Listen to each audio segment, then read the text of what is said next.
touch anything for a second?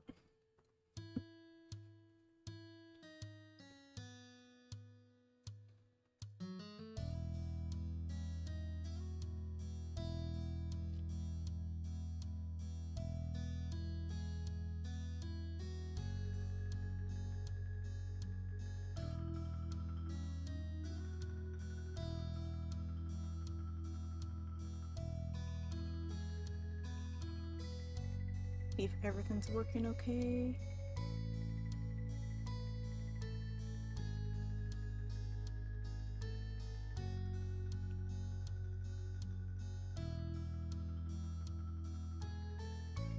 The computer's been jank the past couple days, so...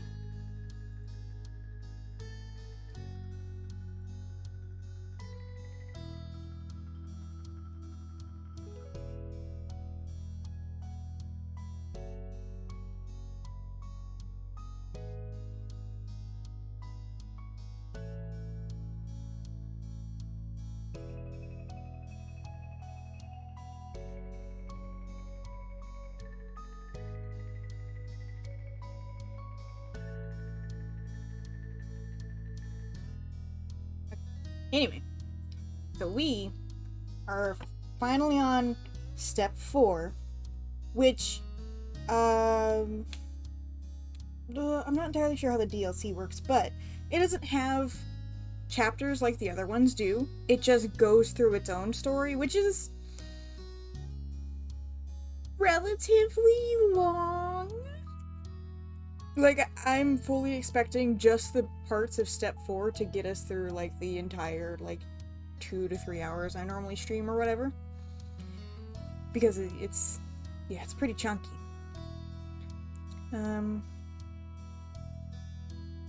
If it doesn't take that long, we might be able to do the wedding DLC too. If not, I hope to do that tomorrow. Yeah, I can do that tomorrow.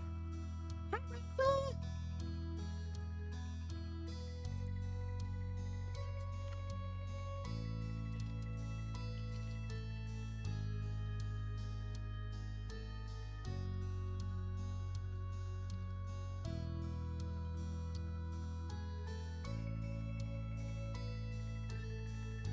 Sorry, I'm talking with other people real fast.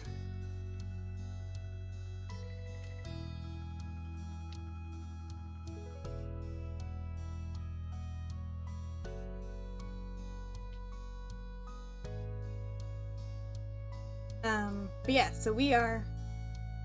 I'm good. I need some water. I'm sorry if I, like, get hot and, like, breathy. Our AC doesn't work right now. It's hot. I'm like chugging down ice water.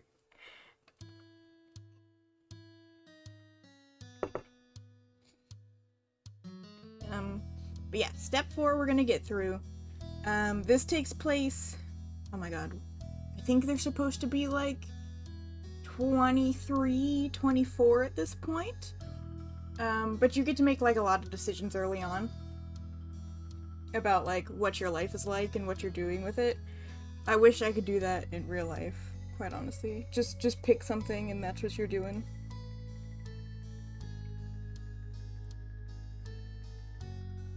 Alright, let's go. Your days... Oh yeah, so we're still at the ending part. I guess the wrap-up of last time.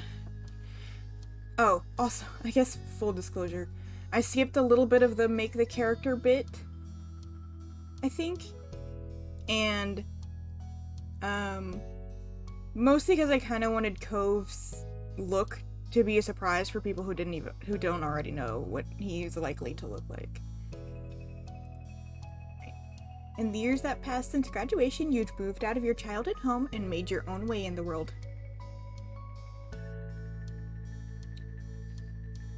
I will say, part of me doesn't like playing this game because it hits so close to home. But it's fine. I can pretend I'm successful in video games. You lived alone, lived with a pet, lived with pets, lived with Cove and his fish, lived with Cove, his fish, and the pet you picked, lived with Cove, his fish, and the pets you picked. This one. Oop.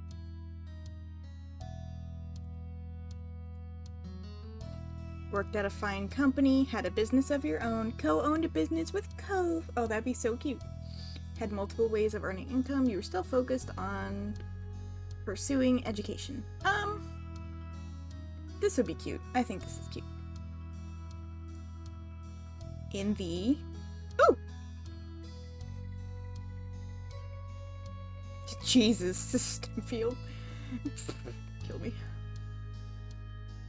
Hospitality industry. Ew. I don't know, what industry? Gaming, or art, or both? Sure. Your family members went through the same kinds of leaps into independence. Liz and Lee both eventually earned degrees and started fantastic careers in new towns. They're both fucking rich, aren't they? But your mom's and Cove's father still lived on the same street as they had for all those years. It was comforting to you that there were some things that remained in the old neighborhood. And despite the ever-changing reality of your adult life, your friends were still your friends, though of course things weren't exactly the same for them either. Fairly recently, Terry publicly came out as a man and switched the spelling of his name to use a Y instead of an I. Wee. He also confessed his love for Miranda, which she excitedly reciprocated. They moved in together recently in the city out past Sunsetburg. They were very cute. When I first played the game, I thought they were going to be revealed to be lesbians. But they were definitely, like, in love, and it was so cute. Derek was as busy as always, but doing well. He always made an effort to keep in touch, and you even saw each other in person. Ooh! We love Derek. He's a sweetie. The one person who did disappear into the shuffle of memories inside your mind was Baxter. After his vacation in Sunsetburg 1 year, he was just gone. Sadness. It was a loss you felt. He had become someone you'd considered a friend during those days. Yeah, we liked Baxter. And then there's what became of the sad little boy you grew up with, Cove Holden.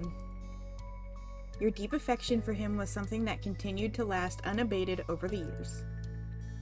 But hopefully you could commit to each other more someday. You didn't want your relationship to change from what it was, and you two got engaged. Use your fiancé. Okay, so I picked this one last time, and I started as fiancé for this whole bit. But a little bird called, I looked it up on Google, told me that I could get some cute scenes if I picked this one. So we're gonna go with this one and see what happens. He truly thrived in his continued efforts to cultivate loving and supportive relationships with his family and friends. His personality had changed, becoming more open than ever before. Yay! Cove was a warm, inviting, considerate man who took the lessons he'd learned over the years to treat people around him with patience and understanding. That's so cute! Yes! Beautiful baby! When Cove eventually developed a picture of the future he wanted to have as an adult, it made perfect sense to you based on his interests. He went to college to study marine biology. Of course he did! His ultimate goal was finding environmental consolation jobs on the side while also working at your shared business. To be fair, I feel like the shared business is the side gig at this point, and he still volunteered with Orca when his workload allowed it. Cove got a 2-year degree. He worked with you in your shared business, naturally, and worked part-time at Orca, helping educate the public on ocean conservation, and participating in shore restoration efforts. He's so cute! As an adult, Cove also was able to recognize and have diagnosed that he was on the autism spectrum. Okay. I didn't stream my first playthrough, so you're just gonna have to believe me. I totally fucking called that on my first playthrough. Actually, just because of the way he reacted to things and how he didn't know how to relay his and that it was a focus that he didn't know how to relay how he felt to his words, and that he always needed extra time to process things, and that was highlighted kind of by the game. I was actually wondering, I wonder if he's like on the spectrum. And then they hit me with this, and I was like, oh, I think they did it pretty okay, like, considering it didn't seem, I don't know, I think it was some pretty nice little bit of writing there. It was something that hadn't been noticed by his doctors as a child, but he was still the same cove he always was to you, and he was just glad to understand himself better. It thrilled you to see how happy and successful he'd grown up to be. On the whole, life continued its steady beat forward, and you all went with it down the path you chose. It was strange and wonderful. But no matter how old you got, how far you roamed, or how long you were away, the home you had in Sunset Bird called you back eventually. Eee. The car rumbled down the highway. You had started to zone out when the truck in the left lane loudly zoomed past. Your driver didn't remark on it, just like anything else this trip. You went back to staring out the window, letting the scenery pass you by. You did appreciate the spacious backseat of your ride. You hadn't known exactly when you would be coming in, so you had decided to use a ride app rather than use your mom's to pick you up. Uber.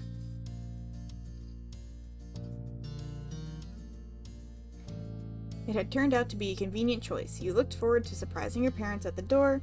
You smiled at the thought of their faces lighting up. Luckily, it hadn't been that big of a trip for you. You lived close enough that the travel hadn't turned into a big production. However, that didn't make the occasion mundane. For once, your moms had decided to have a modest celebration dinner for their anniversary.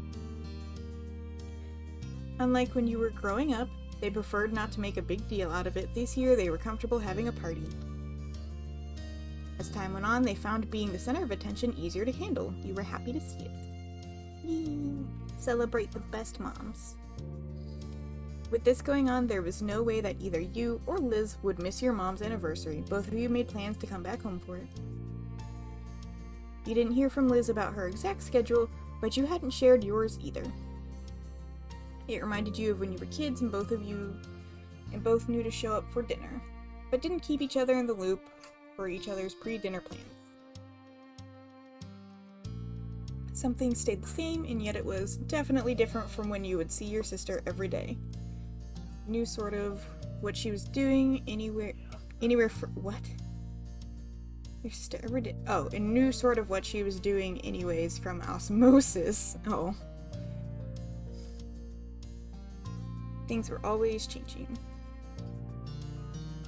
You mused on how, at times, it was hard to believe you didn't live with your parents anymore, and yet you also continued imagining going back and living as a kid under their rules. The rest of the drive flew by. Your silent driver provided a smooth ride, no sharp turns, no harsh stops, jostled you out of your head. 5 stars. 5 stars. Didn't try to talk to me. 5 stars. Your thoughts turned from introspective to observant. The landscape passing by became more and more familiar. You frequently recognized the landmarks that dotted the area. A grin came to your face as you passed the now entering sign for Sunset Bird. Excitement built within you. You were really here. You were doing this. We're just going back home for a visit. Your driver turned off on a street and you realized that their map program was taking you the way home that Ma preferred. You usually would have used the other side street to pass by the beach. In no time at all, the car had gone through the whole of the town, pulling in front of your mom's condo. The car slowed to a stop and parked. With the buzz of the highway gone, you realized that you could hear the familiar sounds of the waves. The air smelled like salt, and a rush of childhood memories flooded back. It's so cute! You started to grab your things and humming to yourself once more about how happy your moms would be to see you. After that, you'd notify everyone else that you'd made the trip safely. You pulled over your suitcase from the other seat and yanked at your bag from down near your feet. You startled at the sudden sound tapping on the glass.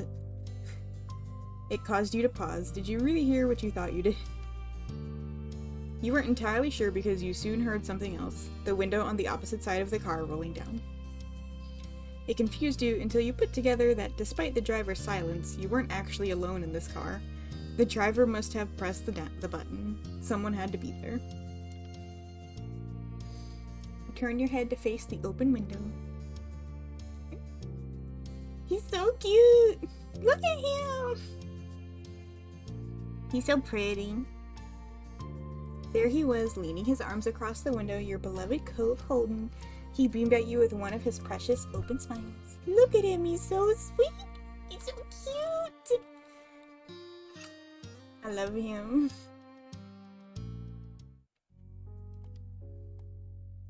But a surprise this is. I didn't expect you in this neighborhood. Ha ha ha. Dork. He was joking, of course. Seeing your expression, he decided to push it further. It's not like I've been waiting for you out here all morning or anything. Fuck, he's so cute though.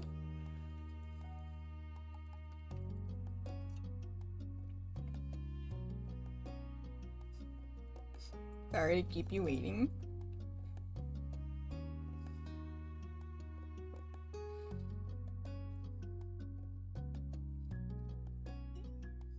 Hold on. Forgive me, I'm sharing this with a friend.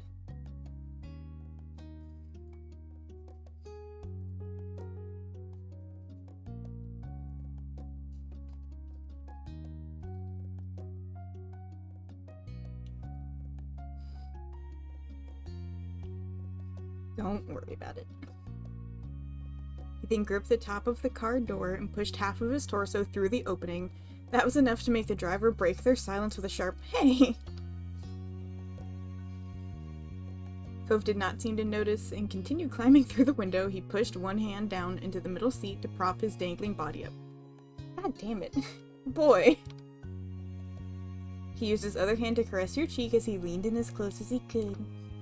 I missed you. Oh. Boy, we lived together. We were separated I think they say later. That was like a couple days. If that. You scooched across the seat to kiss him on the lips. You leaned over to kiss him on the forehead. You covered his hands in yours. You flicked his nose. You did your best to hug him without knocking him down. You grinned at it. Kissy. He enthusiastically reciprocated.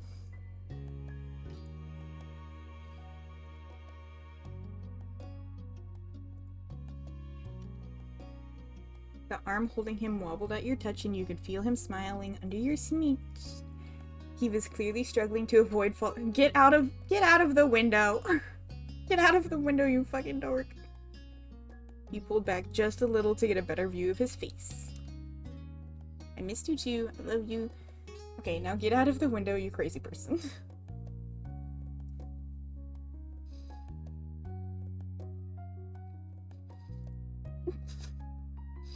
I promise this wasn't planned. I know, still doesn't make a difference. Cove's smile turned awkward as his arm started to bend lower, causing his body to slide downwards with it. He turned his head to the driver. Sorry, I'm always causing trouble in this neighborhood. He's so cute! Shifted around some more and squirmed back the way he came. After he had successfully pushed off the window and landed on the pavement with a thump, you opened your car door. The poor guy's car. You gotta give him a big tip. You threaded your arms through the various straps of your bags and climbed out. Cove took a few long strides around the back of the car and quickly met you. Why didn't he come to the other side of the car? Dork. Cove stood in front of you, and it struck you that the two of you were back in Sunsetbird, reunited once again on the street. You jumped into his arms, you gave him a friendly punch, you ruffled his hair, you held your hand out for a high five, you held your hand up for a fist bump, you waved shyly at him.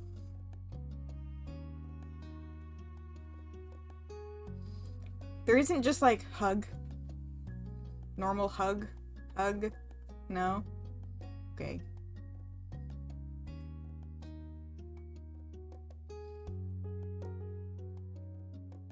Sure.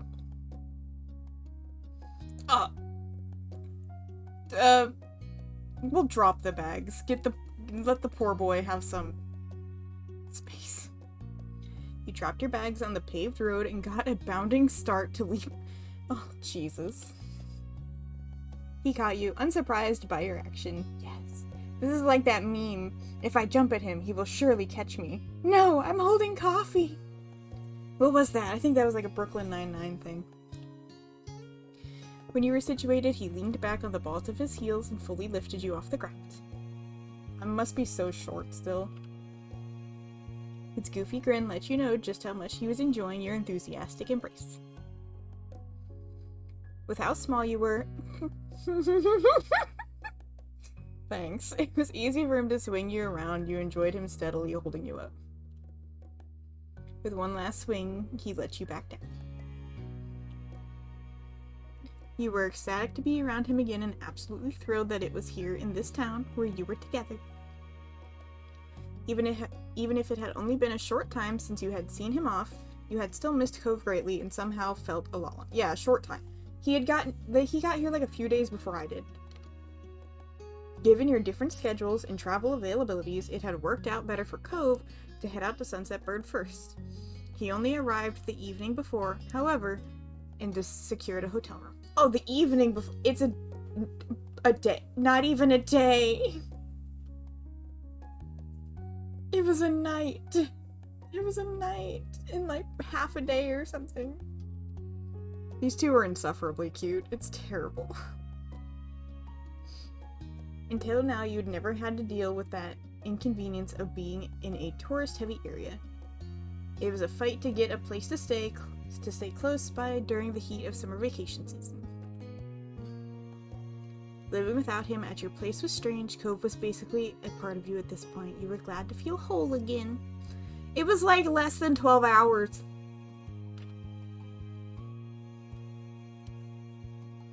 You idly shifted your luggage, and it struck you that you were a short one. You got out in such a hurry, it was left behind. You reached back. The person with the car is still there because he knew you left your ship. Cove stood aside as you made a dash for the door. You shouldered the small bag and felt relief that you would be able to brush your teeth tonight. Got everything this time? Alright, shut up, you. You stood up straight, everything truly gathered up and out of the car. You gave the back seat one last glance and then nodded. Cove shut the car door after you had moved out of the way. The two of you stepped off the street to give the driver some room. Cove waved. Sorry again. Why didn't you come to the other side of the car? It's my question, baby. The driver said nothing and drove off. With the road clear, you let your gaze drift across the neighborhood that you had known forever. It was such a small place to spend so many days. You were flooded with memories of going up and down the street during every stage of your life.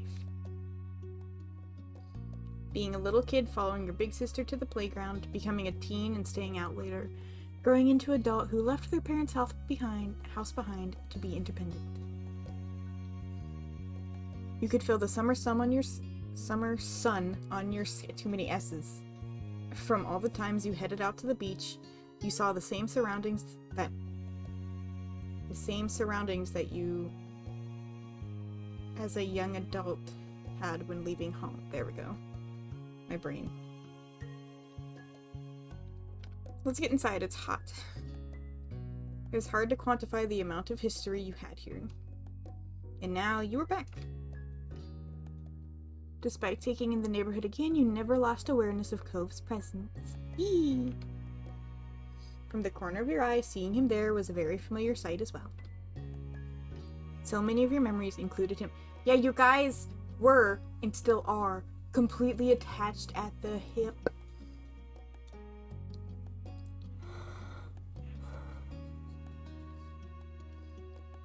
Your mind drifted from the neighborhood itself to the person who used to live there. You couldn't help the feeling of nostalgia. You still remembered his face, his voice, the scar on his arm from days long gone. He had changed so much since you first met him, yet even with those changes, he was always recognizable. He was familiar like the sky was. It was in the way you knew the sea. Every day they may appear different, but they're always the oh my god, I can't speak. Inexorable part of your life. It was the world, with help from Mr. Holden and his ill-thought $20 bill, that brought you together to begin with, but the two of you had chosen each other. Cuties! You had never let your interactions fade. You had decided to nurture your relationship into what it was. And you would continue to keep Cove close into all the rest of your adult years. Cove was the partner you wanted for life. You couldn't be more grateful to call him your boyfriend. It'd be impossible to imagine life without him. God, I am like lost in all of my thoughts today, apparently. Cove noticed you staring at him after a while and smiled with his eyebrows rising in curiosity. He was very transparent in his question if there was something you wanted to say. You shook your head and returned him a soft expression. You'd let yourself get carried away in the tide of memories, but now it was time to focus on the present. Ready to go see my mom's? Cove nodded and then pointed at all of your luggage bundled around your legs. Can I help with any of that? Yes, thank you. You can help with all of it. No, it's like carrying all of my groceries in one go. No, the house is literally right there. No, you drop... Mean. This would be me. This is me. Bye, Rafa. Have fun.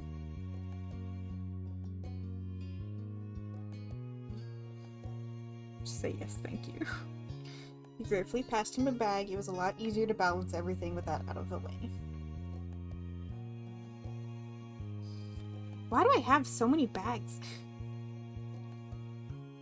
He used both hands to take hold of one piece of luggage and stood tall, pleased to be able to provide his assistance. The bag situation resolved, the two of you strolled over to the Flame residence's door. You started to pat your pockets instinctually, only to realize that you no longer carried a key to the house. Your eyes scanned the entryway, a little lost, only to spy the doorbell. The thought of having to ring it felt super weird. As you pressed the inconveniently placed button on the side wall, you remembered that no matter how much this place would always be a home to you, it wasn't where you lived.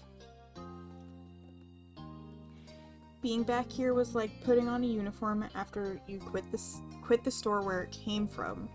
It had remained the same, but your circumstances had changed. Why would you put that uniform on, though? Throw it away. Or turn it into a sleeping shirt. Cove shifted on his feet awkwardly, obviously also thrown about you being stuck out here, keyless. You heard muffled voices and shuffling around from inside, your heartbeat sped up in anticipation. The door swung open and there was your mom's smiling face. She immediately brightened to see you standing there. Look at Mama. Hi, Mama. She twisted her head back and gave a shout down the hall. Lonnie, guess who's here? There were more distant noises, no doubt Ma getting up from wherever she was to come see. Her high-spirited words ring out clearly. Hope it's one of my children. Mom snickered, still holding the door only half open to hide you for a little longer. Cove flushed as if he suddenly realized he was going to be present for your mom's enthusiastic welcoming of you. You smiled to reassure him that he wasn't intruding. He is their third child. Just like I'm the Holden's second child. Like, don't worry. It's fine. Ma finally reached the door and peered over Mom's shoulder. Hi, Ma. She's so cute. She got a little dress. Look at her little sundress.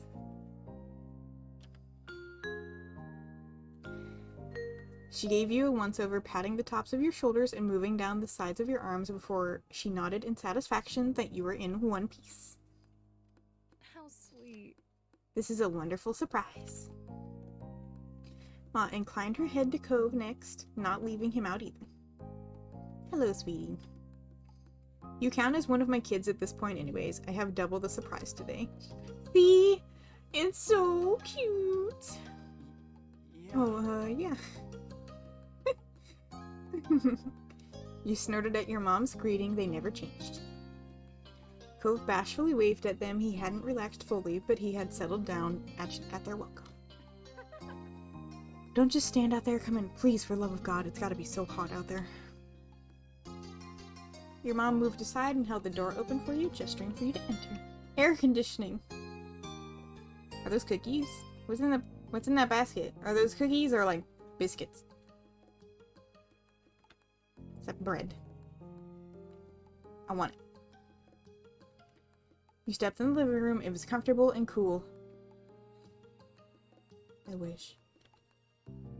Cove was a half step behind you, his eyes on a new painting your mom's have added since the last time you were here.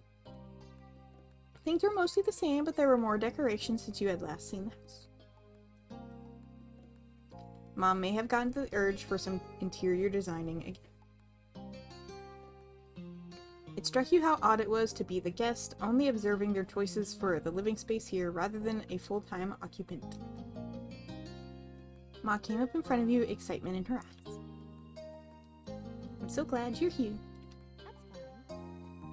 You know, your mom and I would have been happy to pick you up, but you're self-sufficient and responsible. That's okay. What matters is that you arrived safely. Ma appeared at your side with a nod. Welcome back, kiddos. You appreciated that your parents respected you as an adult, even if mom still called you kiddo. She always will. That's how moms work. You figured long ago that you would always be her kiddo, no matter how grown you became. It was part of the whole parent-child deal. You hugged your moms. It's not going to read the other ones. Hug your moms. You took another step forward and pulled Mom and Ma into a great big hug, squeezing them tight. Their arms wrapped around you in return, and you could feel their love for you in their embrace. I'm happy to be here. I missed you both. It's so great to see you. I wanted to surprise you. I thought you deserved a little break after everything I put you through.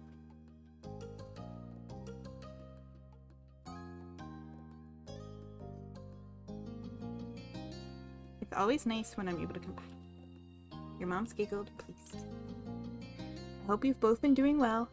Is everything set up for your anniversary dinner? No problem. We're happy to help if there's anything we can do. We've been plenty fine. It's been a little quiet, but that's not a bad thing. Mom placed her arms around Ma's shoulders and gave her a side hug. Don't worry about it. Don't worry about the party. We've just planned to eat at the Cypress. Nothing fancy. Just a kind of funny thing to say about the pretty fancy country club. Oh. The biggest issue has just been making sure everyone could make it for the day. Speaking of which, Liz will be arriving tonight. We're planning on picking her up later.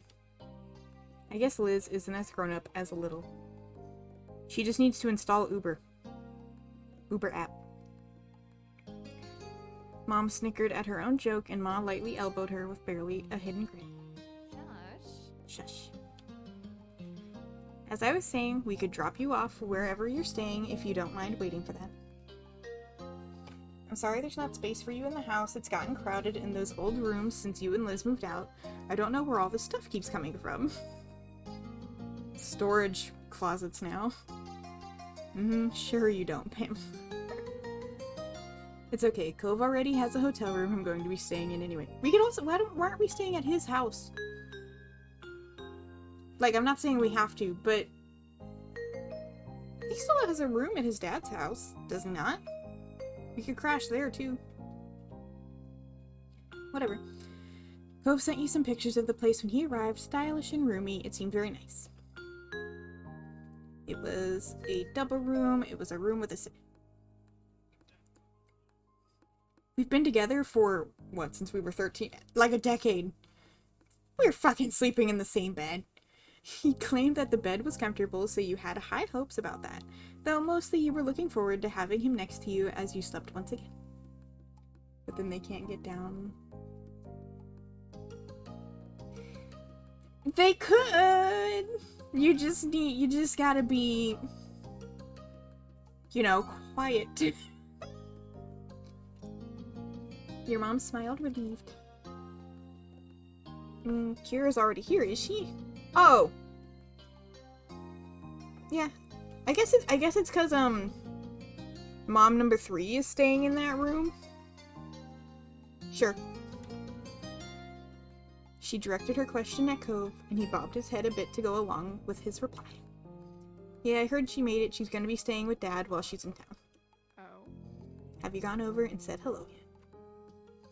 Cove chuckled self-consciously, and this time he shook his head. You raised an eyebrow since you had figured he would have taken the chance while you're waiting for you. Not yet. I should go do that now. I just wanted Little to be there too. He caught your eyes with an adoring smile. Mom laughed at that, no doubt thinking that Cove was sweet but ridiculous. Oh, nice. It's nice to know your priorities. Yeah. Oh. Poor baby. Am I higher on the important scale than Mama?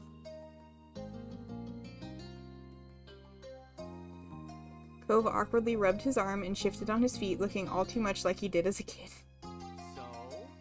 Little, do you want to go over to my house now? Sure. That's a good idea. We won't be leaving until late evening. You heard, Ma. Let's go see your parents. Yeah, you didn't go. Wait. This boy was standing in the middle of the street waiting for my fucking Uber to arrive. And he didn't just, like, go inside and say hi to his mom, I guess.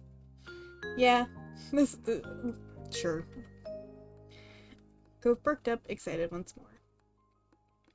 We'll keep an eye on your things while you're out. There's no reason to be carrying all of that around. You set down your bags in the living room, tucked in the corner where they wouldn't be in the way, and Cove helped.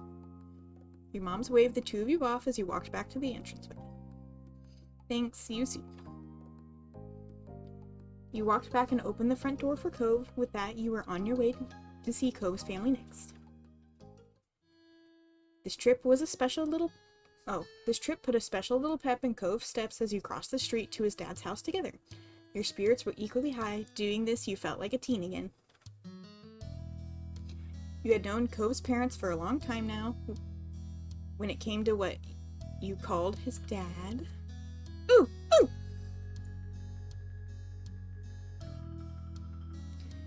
You were still stuck with the familiar classic Mr. Holden. You switched back to saying Cove's dad. You were on a first-name basis with... Do you call your future in-laws by their name?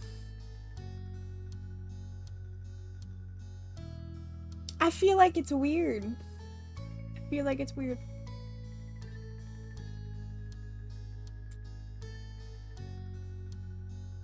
Fuck it.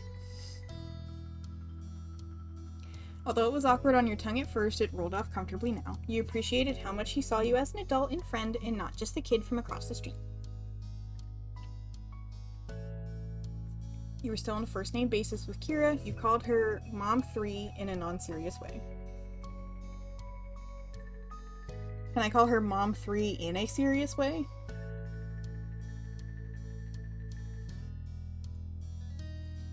A playful grin was already settling on your face. You hadn't even gotten there yet. It was always fun to hang out with her.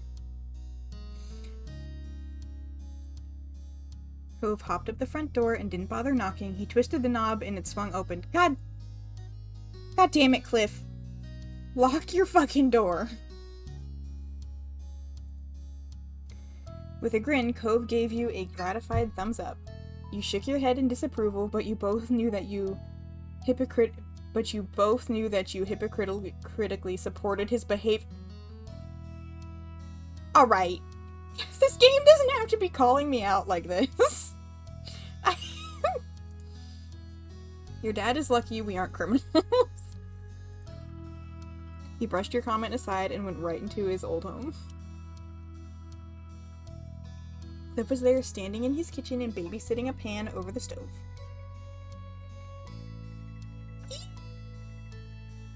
His head turned at the sound of footsteps, and he brightened instantly at the sight of you both. Cove matched his enthusiasm instantly. Look at them, they're so pretty. If it was anyone else, you would have thought he was lighting up with childlike joy over seeing his dad again. It's so cute. But since you knew that Cove was actually like since you knew what Cove was actually like as a child, you were aware this level of happiness with Cliff was definitely not equivalent to any childhood feelings of his. Oh! That's a little mean. Cove and his dad had a pretty decent relationship for the most part. They had a few ups and downs. He's so hot. Are we talking about Cove or Cliff? I mean, the correct answer is yes, both. But which one are you referring to specifically? Because you said he's so hot and not they're so hot.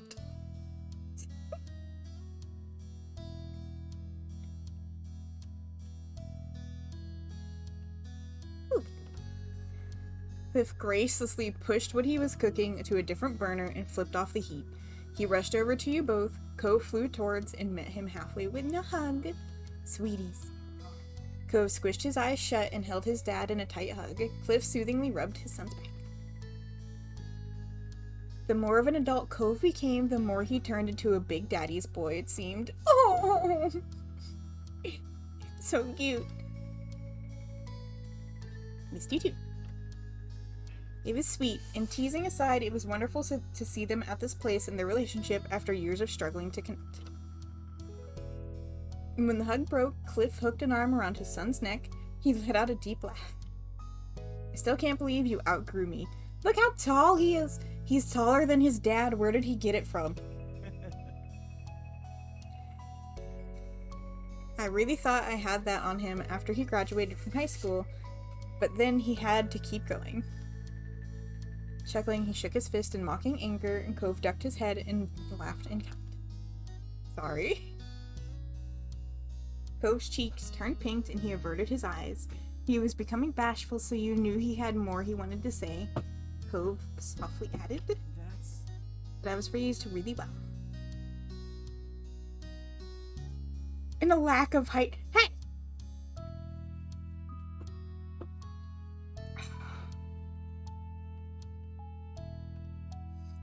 His dad's expression instantly crumbled with emotion. He sniffled. Cove put an arm around him too and hugged him into a side hug. You observed their little reunion fondly, happy to let them enjoy their moment. They were a perfect pair of sentimentality.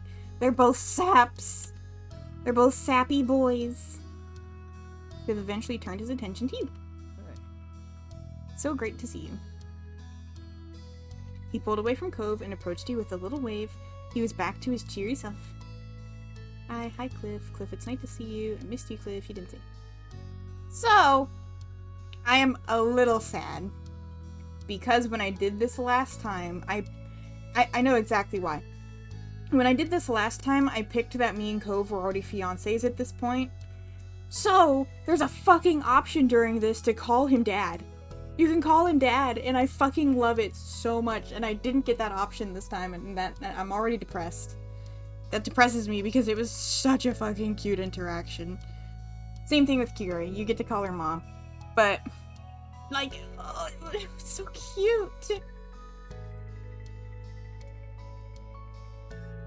It's so weird calling him Cliff.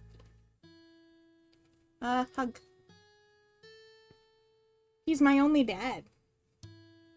3 moms and 1 dad. Within seconds, you had your arms wrapped around his middle, and Cliff hugged you back just as tightly. There was a quiet sniffle. Oh my gosh. You breathed a sigh of relief, happy to be home. I missed you too. It never feels right around here from not seeing you both running back and forth across the neighborhood. Oh, it's so cute. Cliff cleared his throat, pulling attention to himself. He crossed his arms. But before we get too carried away, it's not a real reunion yet. Kira's still in the guest suite. I'll go get her. I'm pretty sure she can hear us. This building isn't that big, but sure. He eagerly bolted down the hall, and you could hear every step he took. It ended with a distinct knock. Kira, they're here. It was only seconds before there was a sound of the door being yanked open. The pounding of feet hitting wood floor grew even louder this time. My baby. My baby! Look at Mama! Mama's so pretty. Next to you, Cove let out a nervous laugh. His parents entered the living room, and Kira stretched her arms out wide when she spotted you both. Cove went to her easily. It always spawns when I'm gone, Poe. I had it up for one day when I was drawing stuff so I could look for it, but it just never popped while I was looking. You went in for the hug too. You opened your own arms for a big hug. You raised your arms up to pass. She pulled you tightly into her with Cove. You were squished but felt every bit of love Kira held in her heart for you both. She's so cute. Hi, Mama. Cove wrapped his free arm around her too. He rested his head on top of hers and let out a happy sigh. After a moment, Kira let go and pulled back to get a better look at your faces. She surveyed every inch of them and appeared satisfied. You're both looking well, that's wonderful, and just what I like to see. Thanks. Thanks. And hi, Mom. Thank you. Thanks, Mom 3. You look great, Mom 3.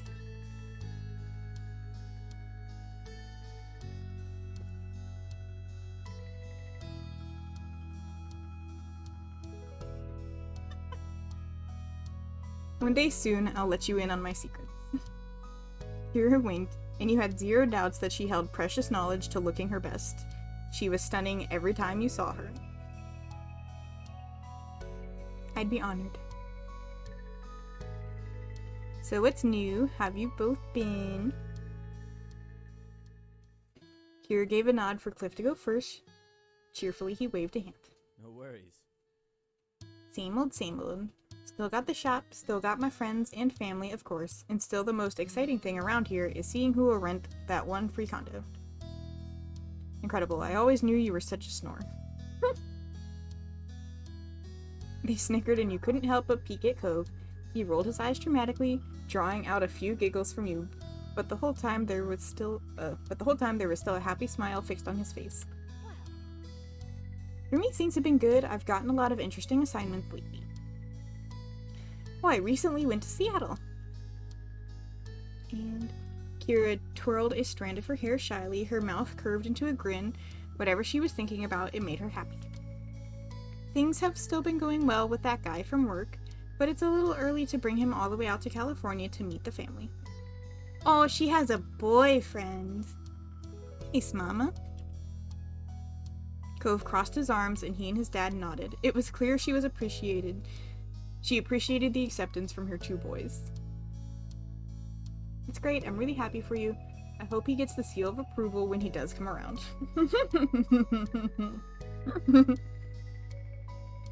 You added a thumbs up to keep things light. Her smile widened, grateful for your gesture.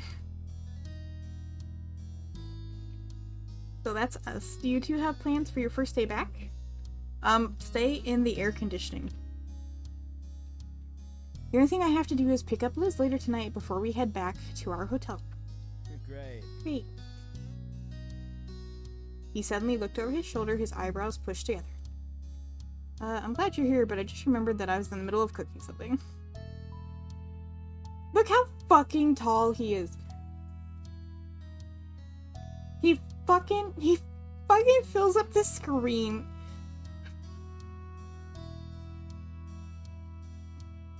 Only a small cackle escaped you while you fought off the giant grin taking over your face. Meanwhile, Cove erupted in the laughter that had his dad shaking his head. It's fine, Dad. Go salvage what you can. I think it'd be nice to explore the old neighborhood for a while anyway, since we've got time. Cove directed the last part to you as he spoke, hoping that you'd want to go with him. You nodded automatically. You were already looking forward to it. Perfect idea. Makes sense. I think so too. You should go enjoy the day. I'll hang back here so I won't be a third wheel, and someone's got to keep an eye on Cliff before he catches the whole kitchen on fire. Mom, you're not a third wheel. Cove stiffly stuck his arms against his side like a little child. A small smirk tugged at Kira's mouth, and she winked. You know what I mean. You both later. Cheerily, Cliff walked away before going back to his cooking. Cove smiled warmly. Bye. Bye. Okay, bye. We'll see you soon. Cove trailed behind you as you walked into the welcoming summer sun. He stopped, closing his eyes to stretch his arms in the warm rays. Satisfied, Cove turned to you and carefully took your hand in his. The heat of that was better and more comforting than any ray of sunlight that could shine on you. Oh, but it's hot, baby. It's so hot. If it's hot out and I'm holding your hand, no, I wouldn't do it. I wouldn't do it. Like, I was about to be like, I probably love you a lot or something. No. No. Couldn't do it. Wouldn't do it. No. Too hot. Nope. You keep like a 2-foot distance to let air pass between us. That's good. Stepping closer, you squeezed his hand, your mouth curved into a playful smile. Let's get out of here. Naturally, you found yourself headed down the road towards the beach. Your spirits rose even higher as you strolled across the sand, heading for the shopping district. Arriving, you wove past tourists who were taking the sights for the very first time. Being a local was a badge of honor you wore proudly. You casually walked past the shops. Over the years, some had closed down, but many of the stalls were still exactly the same as they were when you were little. Cove snapped his head as far as it could go to one side, so dramatically you couldn't have missed it. Something clearly caught his eye, but you couldn't see it. Please? There's a pretzel stand. Can we get one? Yes, so. I don't see why not. When his gaze found you again, he wore the biggest smile and you chuckled. Yeah, we can. You don't need to ask for my permission. Of course you can, but I don't have one. Does your heart want a pretzel? Yep. For a moment, you both quietly laughed at that. You placed a hand over your own heart. Then I think you should follow it. You're gonna get the one that comes with the little frosting cup, aren't you? Just like when he was 8. He hasn't changed at all. So cute. After that, you both happily made your way over, being pulled in fast by the delicious aroma of the stall. Pretzels. Big soft pretzels. So weird. With that, you changed course to the pretzel stand for a snack. Cove was very pleased by the morsel he picked up, and that was good to see. The sun arced across the sky as you went up and down the road as a pair. By the time you returned to the beach, day was beginning to fade into night. Cove kicked his shoes off, tossing them into the sand. He wanted to get his feet wet in the waters as fast as possible. In seconds, you had your feet free and your shoes abandoned on the sand. You kept going. I hope we're wearing sandals. I would never, as somebody who used to live by the beach, not one as nice as this, but it was a tourist beach. Never fucking wear like actual shoes to the beach. Never ever. Wear sandals. You're better off.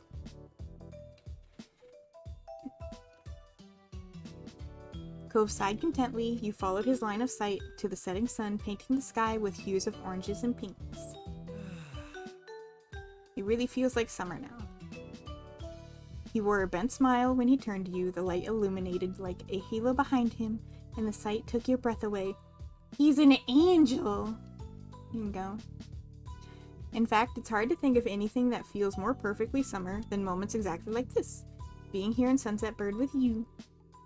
Stop! You're so cute! I'm so glad we were able to come visit. I do like our living situation now over. Oops, I fucking hit it too fast. That's why I can't fucking hover my fingers over it. Our situation now over just being neighbors, but still. Hummed in agreement. Your heart fluttered the moment you met Cove's eyes, your mouth lifted with a pleasing smile. I can't fucking read. I'm happy too. Of course we could have ended up like this again, sooner or later. This is a wonderful day. Oh. I guess it's not as so bad being back in the old neighborhood. You didn't have anything to say.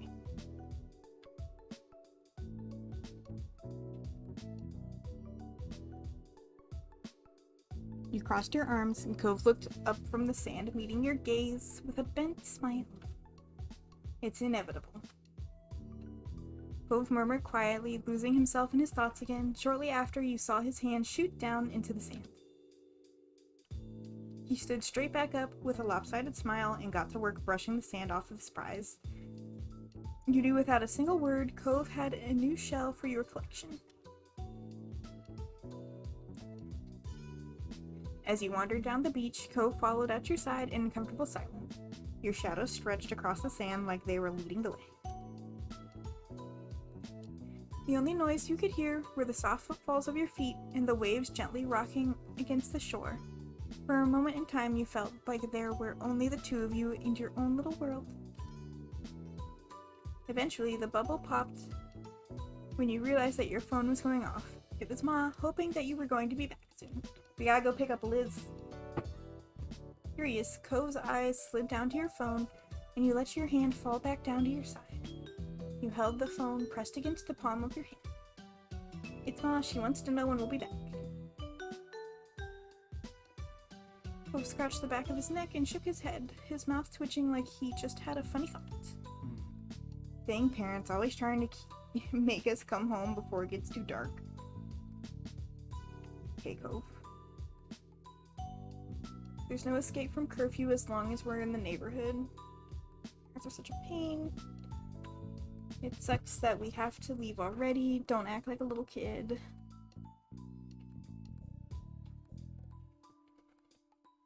It's like we work back into being little kids the moment we set foot in the entrance sign. Oh, at the entrance sign. Cove's nose crinkled in fake disgust, and you both burst into a fit of giggles. Hi, kitten. It'd be nice not to have to worry about bills again. Oh my god, yes. Sometimes. After one last glance, you put your phone away again, and Cove gave a small shrug. Ready? Yep.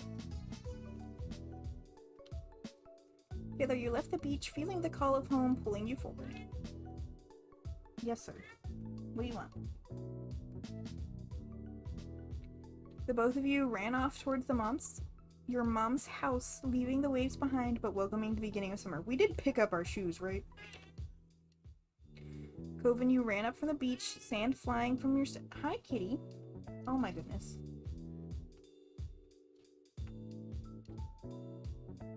Don't headbutt my hand. I'm sorry, I have a visitor.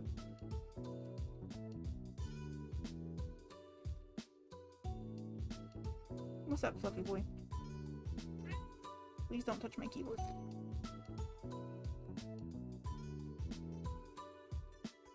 Cove and you ran up from the beach, sand flying from your steps. Cove made it to the road first, but you managed to catch up with him by the time you reached the house. If we were racing, that bitch would have won every fucking time. Way more athletic, and he's taller, has a longer leg reach. He would win.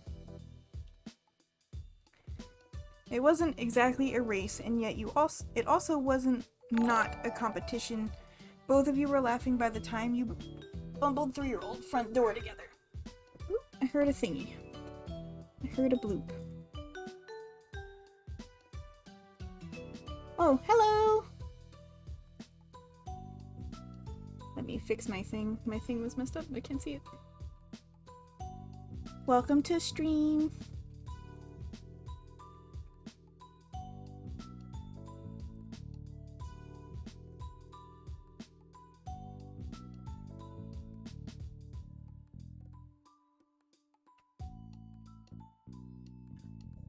You inhaled deeply and shouted loud enough to be heard anywhere in the house. Do we need to shout? This is like, I don't know. This house looks like it echoes. We're here. It's time for cake. Cake. Your moms were seated in the living room. Their eyes sparkled as they locked on you and your light dusting of sand. Hello. Welcome home.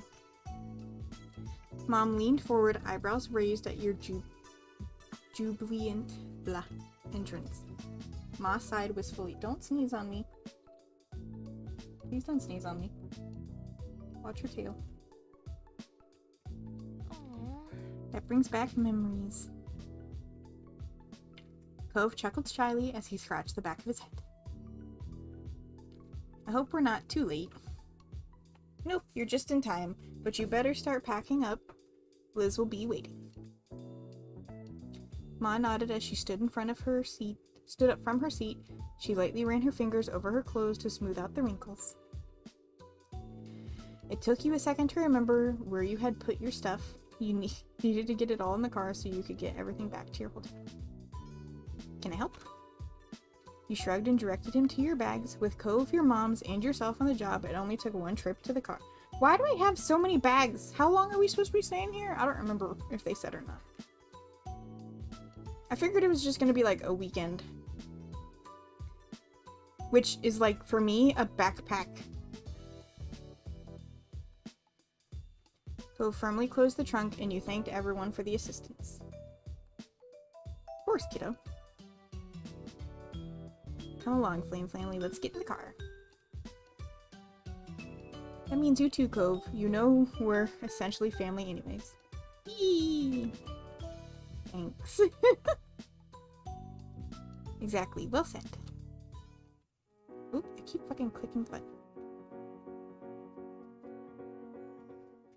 Cove climbed in the back seat and then decidedly touched expression on his face. You got in on the other side. When everyone was situated and buckled, the engine was started and Ma pulled onto the street. The cat just jumped off the desk and took, like, my fucking stylus with him.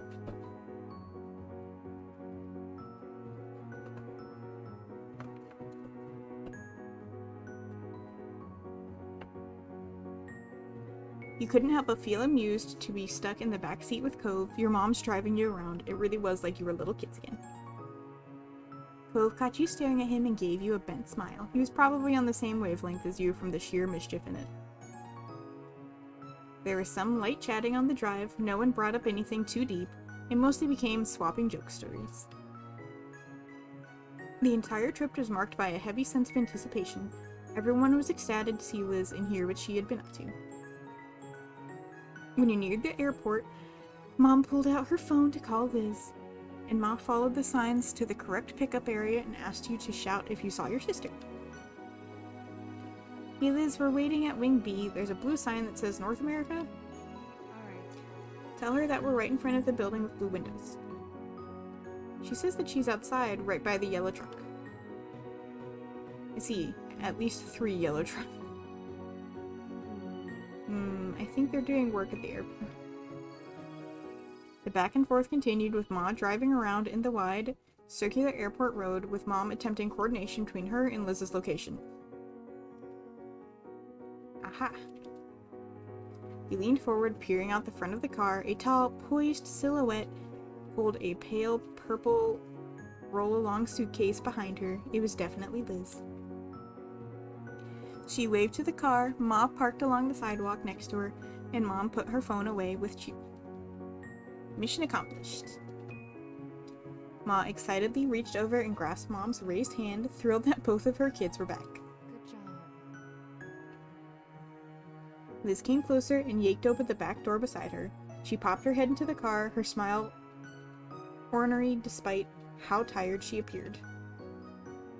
It must have been a long trip for her, yet her expression was that same familiar smirk that you had grown up with. Hey. Hello, children. I'm back. Look at her. She's so cute. She's so pretty. I've missed you. You laughed. Liz, welcome back. Rude. Hey, old grandparent who doesn't have any kids.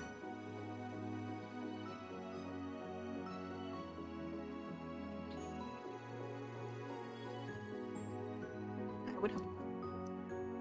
You smiled at her, you reached over and hugged her, you poked her cheek, you took hold of her hand, you shook her. You quickly unbuckled and then launched yourself at your sister. She wrapped her arms around you and squeezed. Well, hi to you too. Hello, sweetie, it's so nice that you're here. Hi, Elizabeth. Cove, why you gotta start shit? He jokingly huffed at her. We're not children. Whatever you say, baby boy. Liz, he's like twice your size now. Definitely twice mine. I don't know if we really want to go to him into stuff anymore. I don't think this works. He would just lay us out if he wanted to. She turned her gaze back to Mom and Ma. You really know how to make someone feel appreciated. Her spirits were high. You could tell she was just as happy to be here as everyone was to see her. She left the door open but ducked out to walk around the back of the car. She opened the trunk and lifted her luggage in. I'm gonna move your junk, little. Rude. I'll keep it in front of my bag so you can get it later. Ma's dropping you off first, right? Yep, that's not junk. It's important. It's probably junk. Liz slammed the trunk door closed without responding. She swung around to open the door. You noticed that her hair had a few flyaways, no doubt from the long day of traveling. She leaned against the frame of the car, giving you and Cove a significant look. I'm not sitting in the middle. I'm the shortest. I should be sitting in the middle, technically. I already have 5 hours of that nightmare on a flight. There's no way I'm getting in between the two of you. 5 hours? Where is she living? They didn't say exactly where she was. I mean, really, who would ever want to be the person pulling Cove, Holden, and Little Flame apart? No! Cove puffed up indignantly, yet again at her classic tease of your relationship. Liz continued along like she didn't care. Or like she didn't notice. Whatever. So? I don't care how you decide who's scooting, I figure you can fight it out somehow.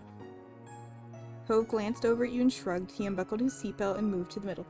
In fairness, I should be in the middle. I'm 5 foot nothing, and Cove over here is like 6 foot something. I don't fucking know. Thanks, Cove. I guess I'll always have a bossy big sister. I'm sorry you're always in the middle, Cove. Some people just must have their way. Good job. I wasn't moving.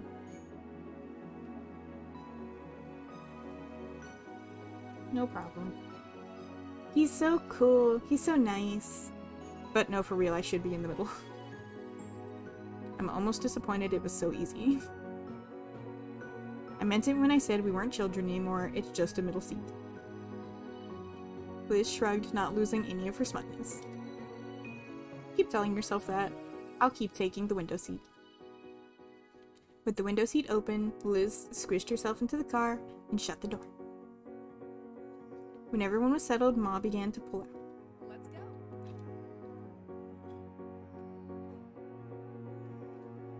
Liz crossed her legs, compacting herself tightly. She braced most of her weight on the door behind her, instead of sitting up straight. It gave her a little more room. Hopefully we finish the journey. This car is almost as old as we are. And it's still just as good as you are. All the complaining definitely means Liz is back. We're equivalent to this junker. Yeah, I love this old car. You silently watch that is happening. Yeah, I don't really have a response to the jokes. You saw a plane arriving out in the distance. You wondered where it had come from and imagined what all of its passengers were here for. Mom turned up the radio as Mom merged into the highway. The station was familiar. The normal soundtrack from when she had driven you and Liz around town. Liz bounced on your seat, enjoying the classic tune. The song would be old enough to vote at this point if it was a person.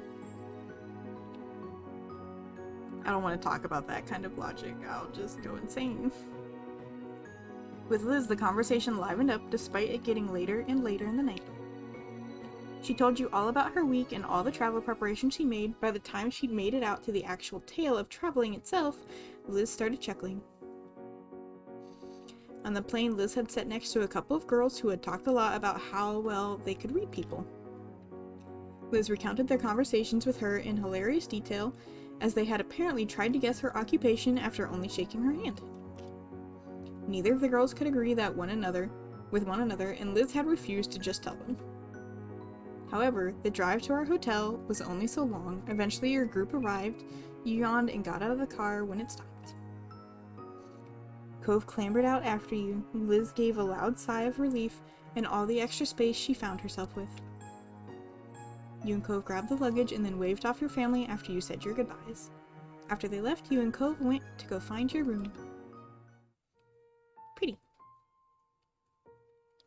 You scanned the keycard to unlock your hotel room. It sounded out a soft beep and you turned to the handle of the door.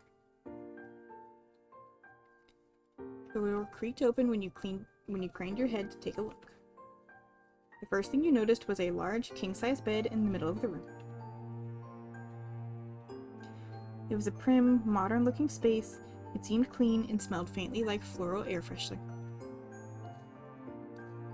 A smile played on Cove's face as he watched you take in the space. The bed's nice, huh? Which one of us is gonna use it?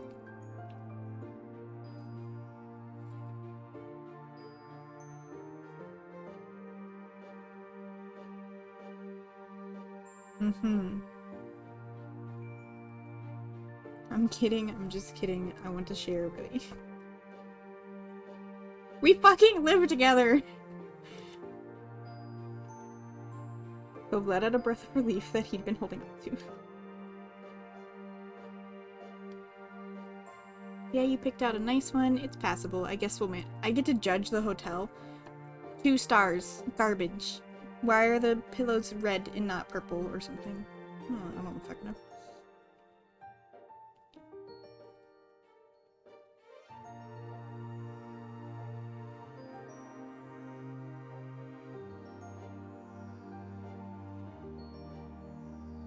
He smiled like a big, pleased puppy. He's so cute.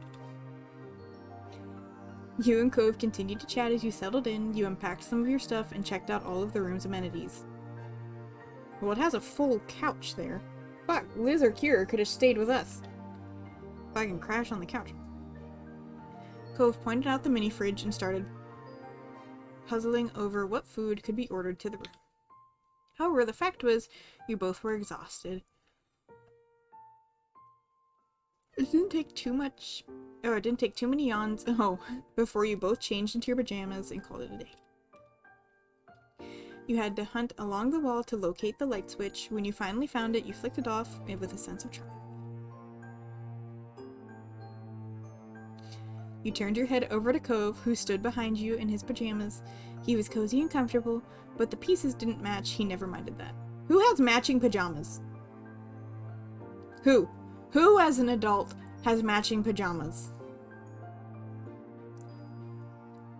Like, I don't know. My nightwear consists of I wear a shirt. I just pick a shirt. Pass out. We should get some sleep. Cove smiled, a soft expression that was adorable. Look at the cutie! Alright. Okay, let's go to sleep. Despite saying that it was bedtime, Cove took a step towards you and he wrapped his arms around your back. You leaned into his embrace. Then he lifted you off. Oh my. What are we doing? What? Still not putting you down, Cove promptly dropped himself back. Oh god. I feel like that would hurt him. Sure. Oh, I know. Yeah, that look. When he gets that look in his eyes. The both of you crashed into the tightly tucked sheets of the hotel bed. He laughed the entire time. Cove bounced on the landing and absorbed most of the impact. You laid on his chest, feeling a little jostled. Alright, you goober.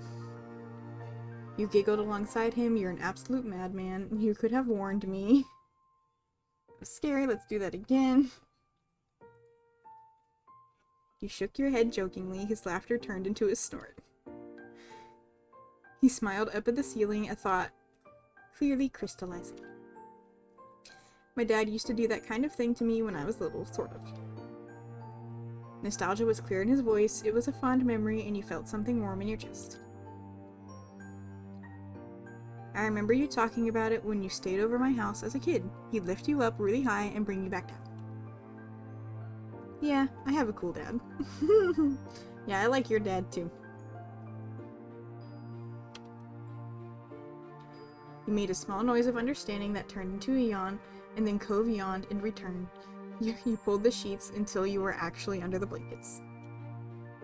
Good night, Cove. Good night. Don't let the bedbugs bite. Sweet dreams.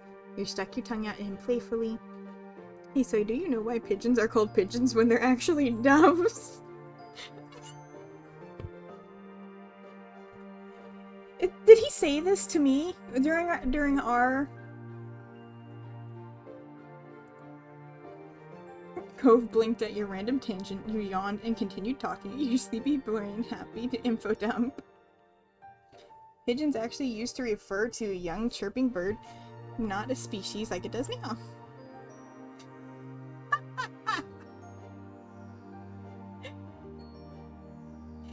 Cove nodded along as he's fucking humoring me. He's like, bitch, I'm trying to sleep. Seeming interested despite the random topic, by the time you finished, he was watching you intently. And then you kissed his lips, and then you kissed his nose, and then you kissed his forehead. Can I do all of those? Then you ruffled his hair, then you pinched his cheek, and you sat him asleep again. And then you kiss him. Kiss goodnight. You shifted yourself closer so that you could lean in. You kissed Cove and felt his lips perk into a smile before kissing you back, obviously enjoying his goodnight kiss. Cove wrapped his arms around you and snuggled next to you. He let out a content breath. You reached out to hold Cove under one arm and then used your other hand to comb through his hair. The two of you relaxed into one another and you knew neither of you would want to be anywhere else. Can't believe we're really here. You and Liz and everyone else is gonna be here in Sunset Bird again. I was staring at all the scenery going by while we were driving here and it honestly felt like we never left. He ran a hand down his face. I mean, in some ways it feels like it's been ages and everything's different, but if that is... Some of that is definitely because I'm staying in a hotel instead of being in my room at Dad's, but yeah. It's so weird. It feels natural to me. I don't even know how I feel. It's exciting. I just hope things will go okay. Couldn't even put anything you left to do. Cove nodded. He understood completely. I'm looking... Well, yawn forced an interruption into a statement, and Cove was undeterred. I'm looking forward to this. Don't give me the bedroom eyes. We're supposed to be sleeping. I'm just saying.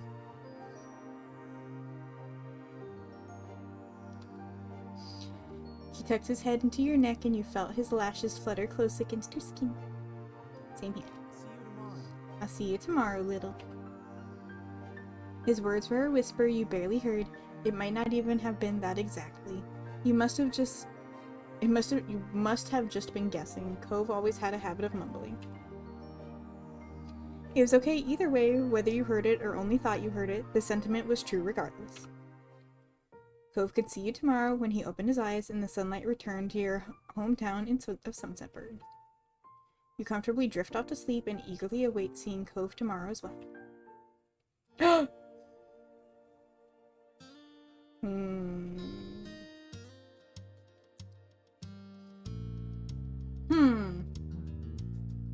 Okay. That might be different, but I also could just be remembering incorrectly. Your eyes gently opened to see a dim, unfamiliar ceiling. You recalled where you were, a hotel room.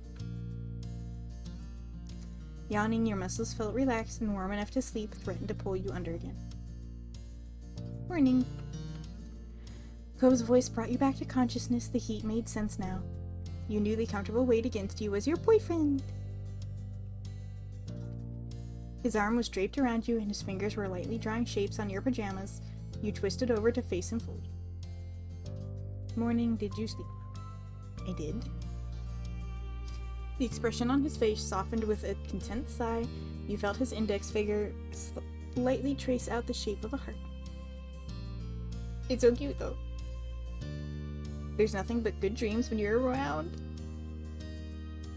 Stop, it's silly. You squeezed him adoringly in your arms. You snuggled against his chest. You played with his hair. Ooh. Silky green hair. Oh, but I can also kiss the boy.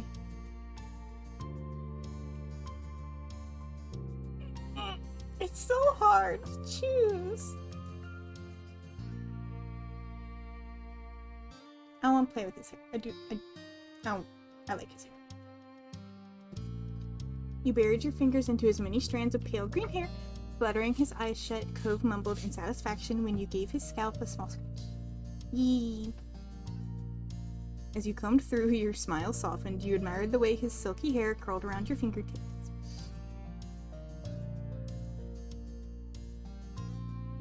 Neither of you were making any moves to get up and actually start the day. It was sweet and comfortable till you wrapped up in Cove. You could indulge just a little while longer. Eventually, enough time flew by that there really weren't any minutes to spare. There were too many people waiting, so you both crawled out of the sheets together. Also, usually, the breakfast that they offer typically ends really early, depending on the place. But I always find they end really early, so you gotta get up early and go get it. Standing up, Cove took a few seconds to stretch. He glanced over at you with an animated expression. I'm really looking forward to your mom's anniversary dinner tonight. It's gonna be fun. I mean... This whole trip is great, actually. Being here with everybody is like having another chance at being a kid. We can do all the stuff we used to and all the things we never did, but wanted to.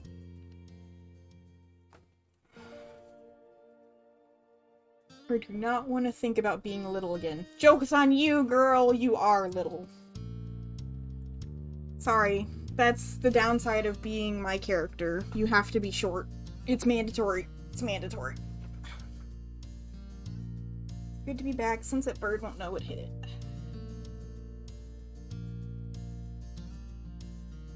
I didn't think I was away enough to really be homesick, but now that we're here, I get it. Yeah, it'll be great today when we're back together with everyone. Well, we better get back to it, huh? We've got a pretty full schedule ahead of us for your mom's big day. So much for being a kid, so many responsibilities. I don't think seeing our friends really counts as responsibilities. Fine. Maybe not to you. After that, you and Cove moved around each other, busily getting dressed and ready for the day. Light laughter and chatter filled the air the entire time. Bags were packed and phones were sought after. You suddenly topped Cove his phone when he hadn't been able to find it. You handed Cove his phone when he hadn't been able to find it. You slapped Cove's butt as he stepped past you. You somehow lost a single sock, but Cove found it behind the head. How? You shook your head at Cove, and then he ran a hand through his hair instead of brushing it.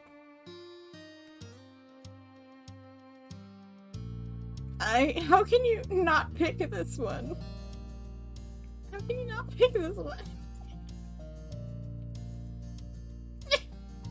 Cove let out a small yelp. You met his eyes with an impish grin, and he shook his head. Purple. His shyness melted away as he put himself— oh no!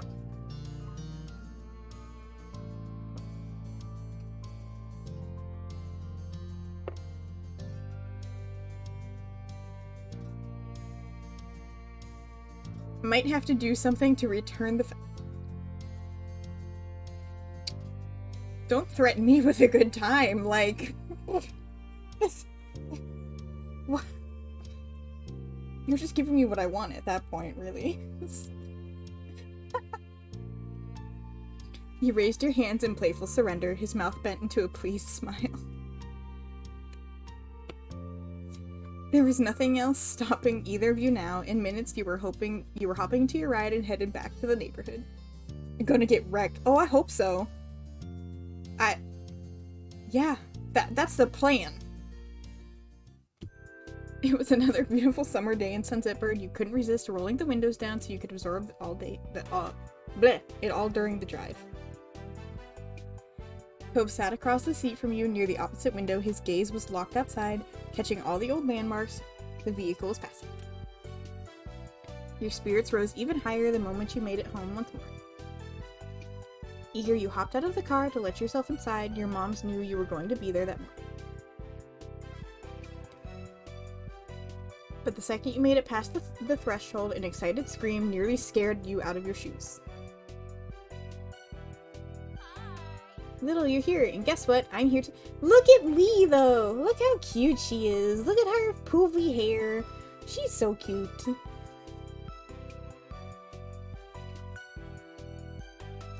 While your heart rate settled, a broad grin quickly took over your whole face.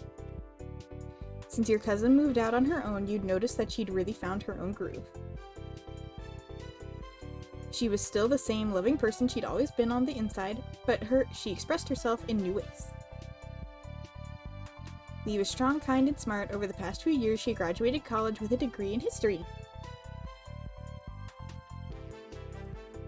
Though last you heard, she was pursuing her dreams, working towards getting into the music industry. So nice to see you. Look great. Can I get some warning next time you're gonna scream? Excited, you shouted just as loud as she did. Oh no.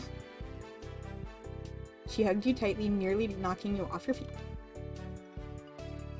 Lee leaned into the side to glance at you and met Cove's eyes. The grin on her face widened when she waved. Hi, Cove.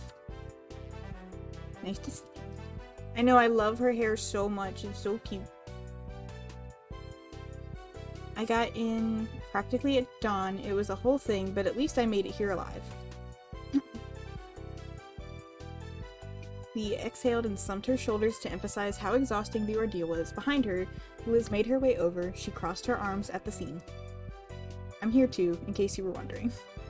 I saw you last night. I'm always wondering if you're there somewhere. Nope. I wasn't, but thanks anyway. Merely shrugged. Liz's lip twitched before twisting into a smug smile. She brushed a stray hair out of her face. Hey. You make it sound like I'm always following you around. I have a life of my own if you weren't aware.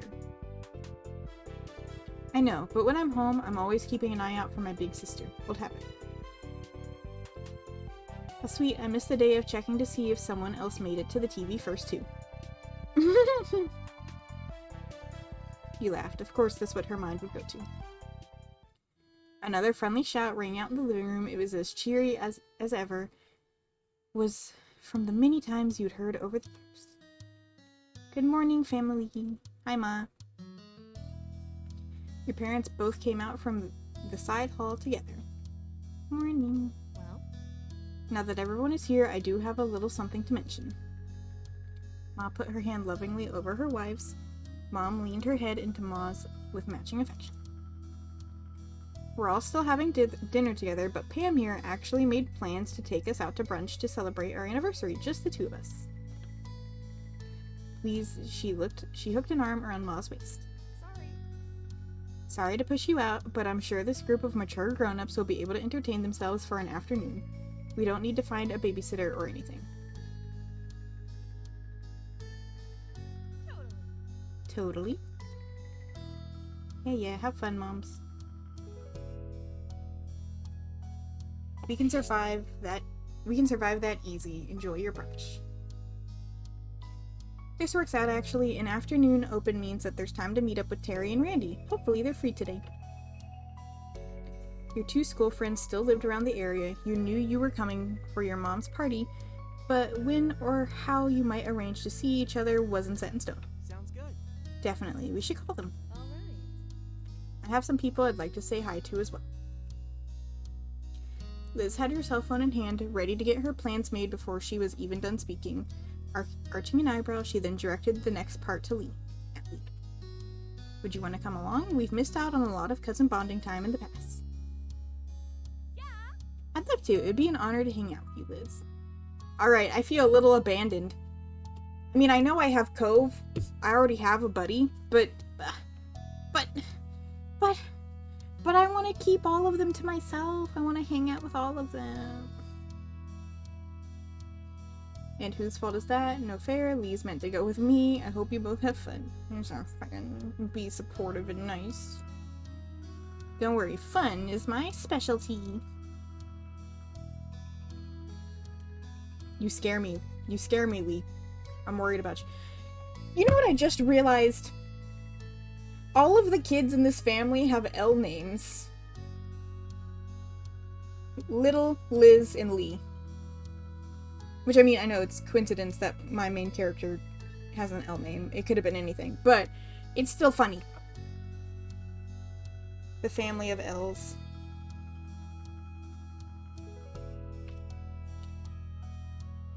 Well, try not to have all the fun. Don't get into too much trouble. You shook your head and Liz winked.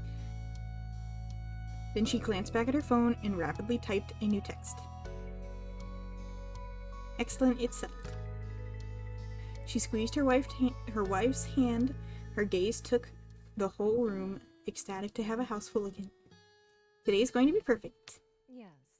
I think so too. I truly couldn't be happier with my wife, my children, or our whole beautiful family. It's already a wonderful anniversary.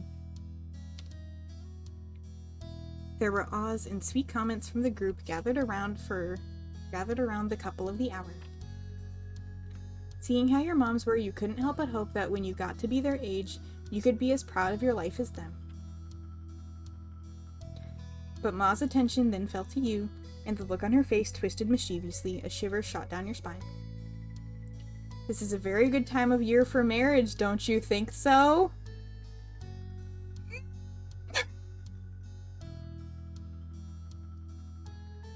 Ma. Shush. Stop it. With Snickers, all eyes eagerly slid over to you and Cove, shocked at her implication. His cheeks burned red. There was no missing the meaning in Ma's words. She was clear as a bell, and she knew it. Mama! Mom, no! Your mind leapt to the plan you'd been creating. You had been making moves in that direction. You wondered if Cove agreed with Ma's words, and you'd been hopefully waiting for him to ask. Your mind leapt at those words. It wasn't something you'd planned on, but maybe she was right. You realized recently you were happy with the relationship you had.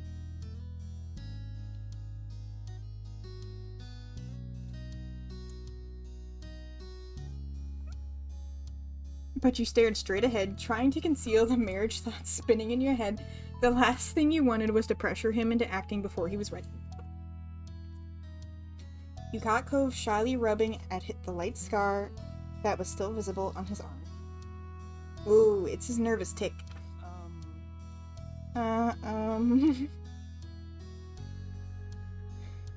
His stuttering never quite reached full sentences. It instead turned into silence. Cove's brain was shutting down. Ma had sympathy for him. There.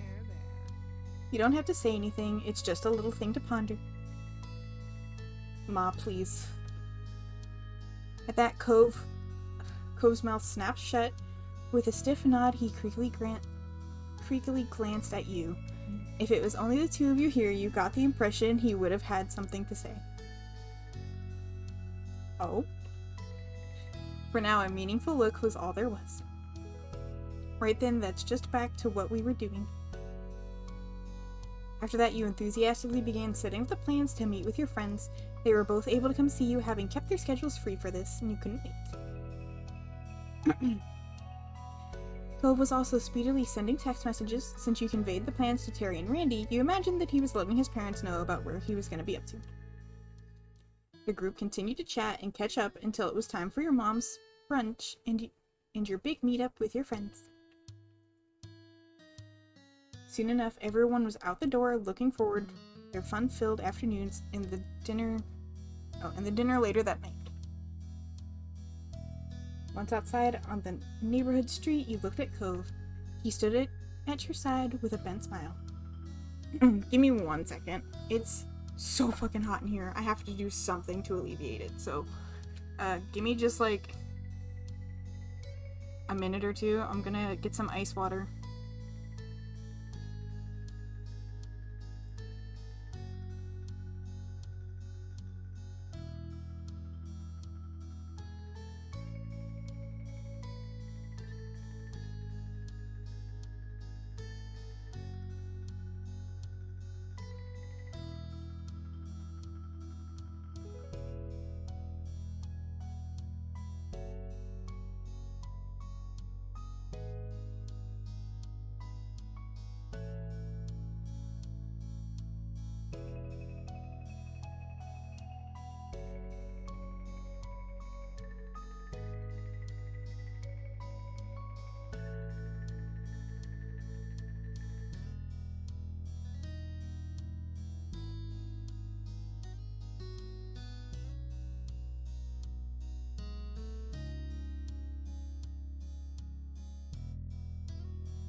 I'm alive.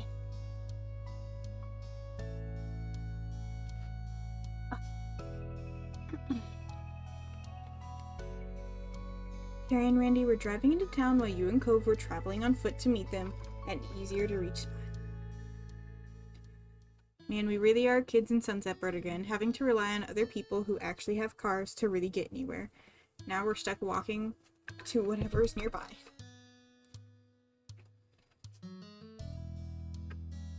No, we're reverting back to infancy. Oh, we never drive anyway. Cove rolled his eyes, landing them on you amusedly. Oops. Fine, you're right, I do like walking. You bounced forward several steps and shot Cove a playful look over your shoulder. With that, the two of you began your trip down the old road. It was a casual stroll into town, and before you knew it, you were at one of the large parking lots in Sunset Bird. It was the one that used to have the old crepe stall. Remembering the delicious smell, you got lost in thought. The store did well enough that it moved to a full-size building a couple years ago now. You'd seen pictures. It was very cute. Can we go there again?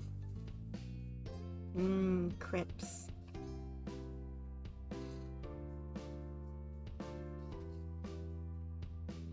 The parking lot was now just, well, an empty lot that cars could theoretically park in. Not many took the offer. It's just a parking lot not attached to anything? Weird. Cove moved out his phone, texting Terry and Randy in a group chat to let them know that you'd made it. Someone must have answered already because Cove gave you a status update while still staring at the screen. Randy texted, "I can see you." Oh, really? The blare of a car horn cut you off and you and Cove both turned towards the source of the noise. One of the windows rolled down. Hey, buddies. Hey, buddies. Your friends had arrived, making a spectacle of it, as expected. Kitty, can you not tear apart my box? Being the only car meant that they got the pick of the lot, so they pulled to stop in front of you. Don't come too close in a car, please. Keep some distance, please. Kitty. The window closed back up, and instead the two front doors popped open. Terry and Miranda stepped out onto the pavement. Hi, Cope. Hi, little. Look at her. She's so cute. Her little ringlets.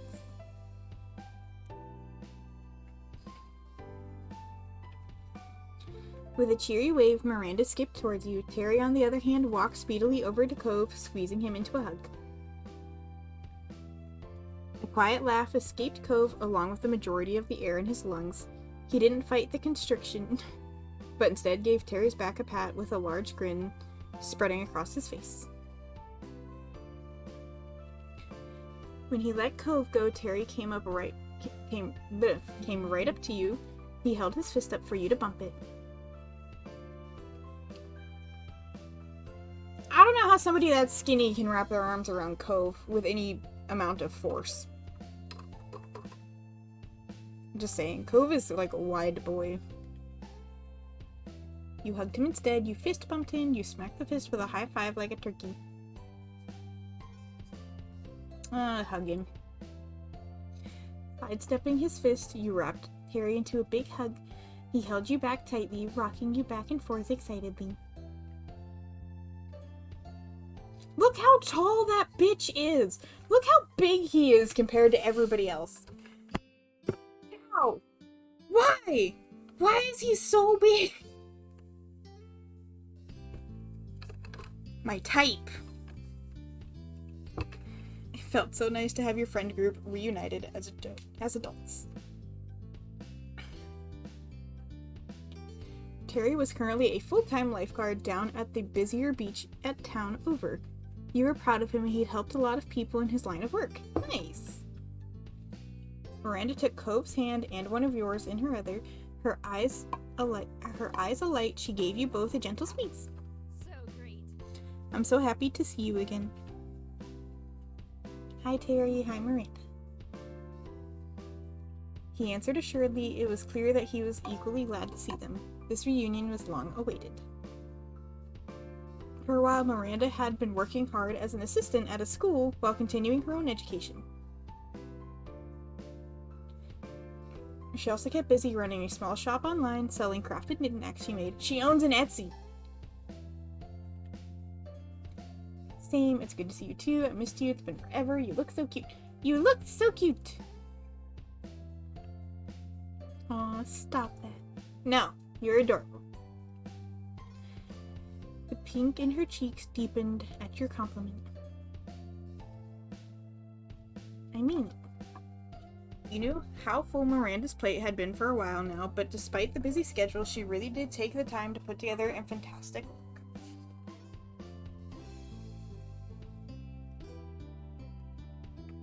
Miranda released your hands, giggling. She eyed you both carefully. So, how have you been? It's nice. Things have been nice. Everything is perfect and fantastic. I've been doing well. I'm okay. Sure. That's cool. I can tell you're sparkling. It's just the afterglow.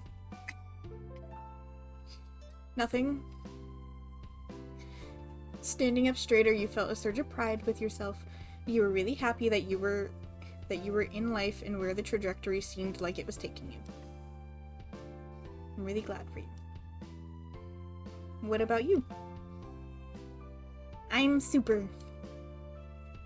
Terry saddled up next to Miranda and put his arm around her shoulders, sighing dreamily. Randy chuckled up at her boyfriend. Yeah, things have been unbelievable. He pressed his cheek against Miranda's and she let out a light squeak. The sight put an amused grin on your face. They're so cute.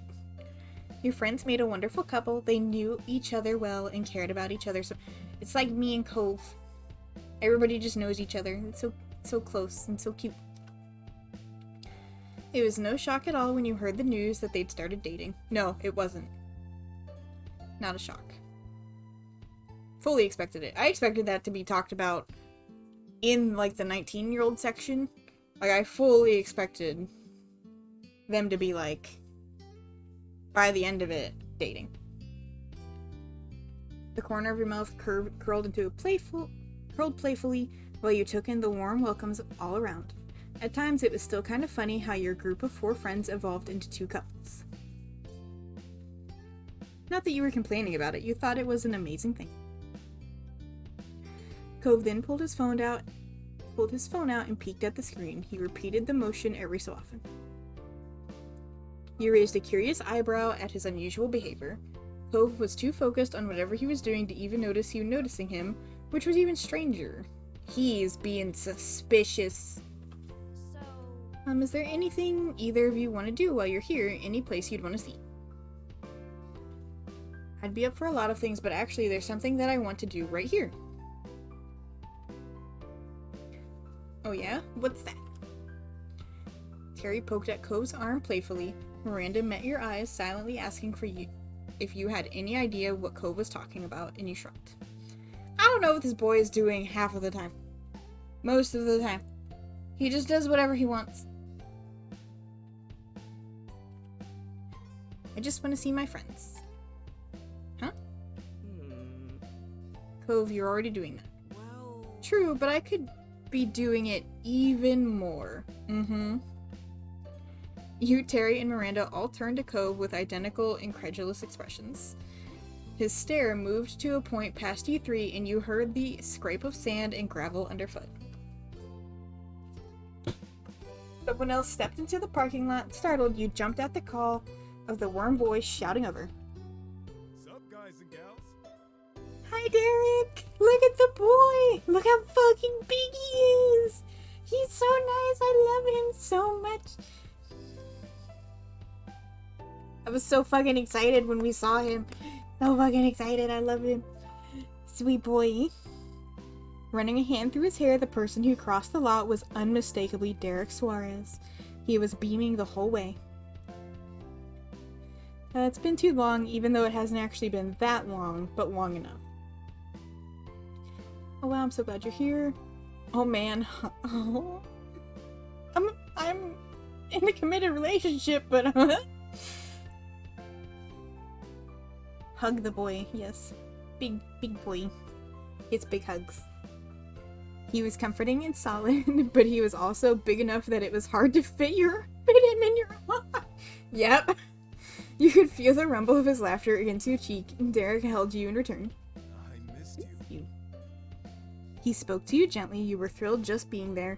Reunited with him, Derek was a good friend of yours, and he had been for a long time. Hey.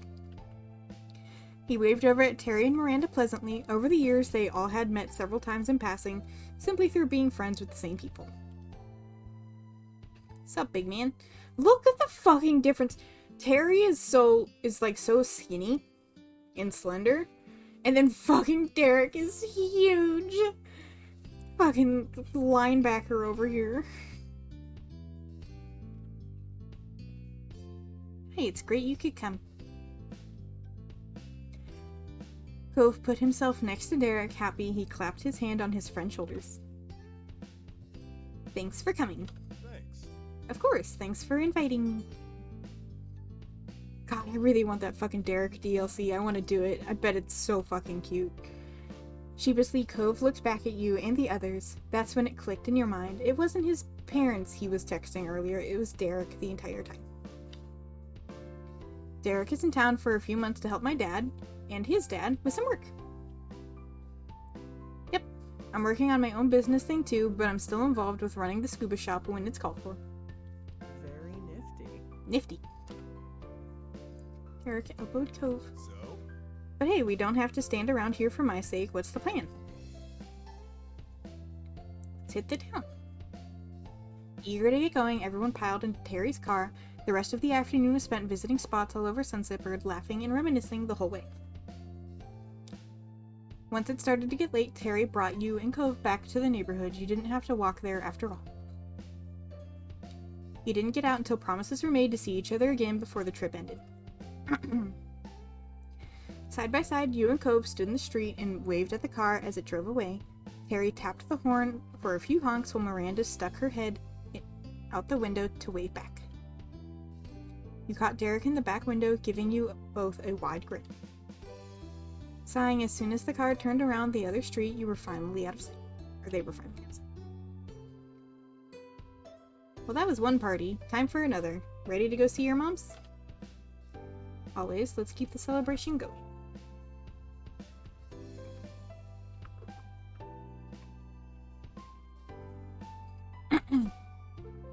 You shimmied a bit right there in the street for added emphasis. He looked at you amused and rolled his eyes. I'm a fucking dork. Come on. Spirits high, you and Cove crossed the distance to your house. It was almost time for the anniversary dinner. You barely stepped over the threshold of the condo before Ma descended, eagerly welcoming you both. The usual greetings were followed by questions on everyone's well-being, after which the conversation moved on to excited chatter about tonight's dinner plans. Cove excused himself to the restroom to freshen up before being on the move again. Ah!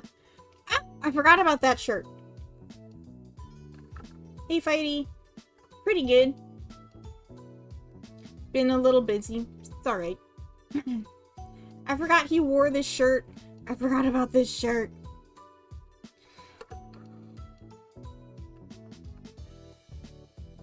But when he returned, you were shocked to see he had entirely changed. Where did that come from? I packed it with me so I could get dressed before the dinner without having to go back to the hotel, didn't you? Or maybe you have stuff still here that at your mom's place. Oh, no, Cove, I didn't do that. But your mom's party, it's at a country club. And that's also where Liz took golf lessons. Not everyone is there in their Sunday best. I don't know if I would call that Sunday best. I call this nightclub outfit, but that's fine with me. I'm not gonna complain. This isn't like those summer soirees where they were having a real party. We're only going for a regular meal.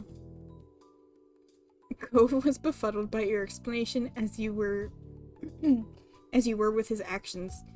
He threw his arms up, desperate for understanding. Seriously? How can you not dress nicely for a country club?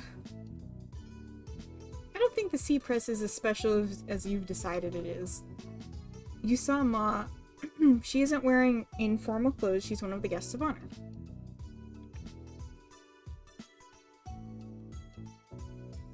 Nice. I hope you enjoy your 2 days. Ugh, 7 days in a row, that sucks. I used to get on to my boss about doing that to me.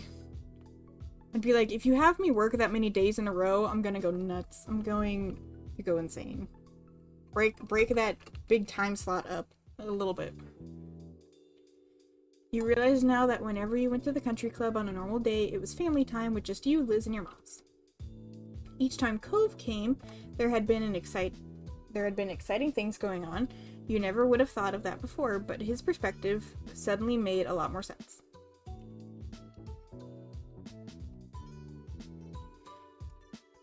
I don't even know if I need certain days as much as it's like, hey, you know, 4 to 5 days straight is pretty good, and then like a day off, and then another, or whatever, right? Like, you can break up 7 days of the week pretty nicely with 2 days off, and they just refuse to do it. In fact, like, sometimes they would schedule me close up to 8 days before I got my next day off, and I was like, I'm going to lose my mind if you keep doing this to me. His frown wobbled and his cheeks became a fair pink. He looked down at his own self regrettably as he pulled at the cuffs. No, you look great, baby. It's fine. It's okay. You can still wear that, although you might want to button up your top button there, babe. Like, come on. He seemed more like a scolded child than a grown man dressed for his latest charity gala. I thought she was gonna get changed while you and me were. Ma, no way. She'd need a whole lot more time than that. Well, it's okay. You look very nice. You're such a cutie. I love how much of an idiot you are. He shrugged, no comment needed. It should because certain states have required workers to take days off, right? Well, yes, I think they're... I don't know if they're required by law to give you... At least not where I am, to give you certain days off. But I would imagine it's recommended. Like, most companies give their workers, like, days off. Like, depending on the job, you work, like, Monday to Friday and have the weekends off. And if not, then, you know, it changes. But, I don't know, to have somebody just working continuously all day, every day, it must be miserable. Unless you're running your own business and you're making your own hours and that's your choice, you know? That earned you a sheepish smile, though he still clearly wished his look hadn't garnered any extra attention. No, it's fine, baby. You look amazing. You look so pretty and cute. Because as a boss, you can't always have people working 7 days a week, I would assume. Yeah. I mean, I guess it depends on how many people you have working for you. So, one of my first jobs was working for, like, an independently owned shop, where the owner was really the only employee for a while, and eventually he hired a few other people, including me. But the staff basically consisted of him and, like, 2 or 3 other people, and that was it. But we worked just fine. I still had 2 days off every week. Cove's eyes stole a glance at the hall as if he was calculating if he'd have time for another quick change. Unfortunately for him, it was not meant to be. One thing that really aggravated me is my workplace keep having call-outs. Oh, yeah. My old job had those all the time. The time to head out came far quicker than you'd expected. Hold on. Been much more stressed out.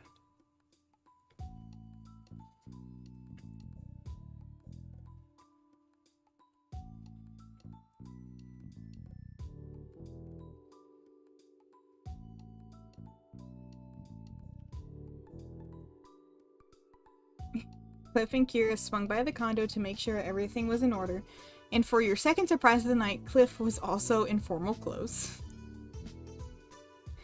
That's a lot more formal than what Cove had. We aren't addressing the fact that Cove just has his fucking cleavage out. Like, come on. That's a nightclub outfit.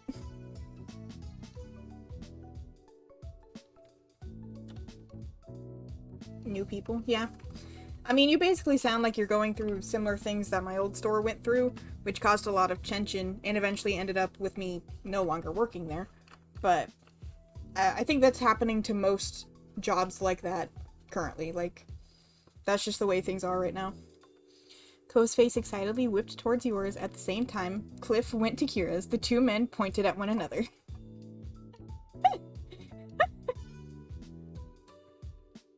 Oops. Cove's face excitedly whipped towards your... Oh, he did it. Okay. See? He knows!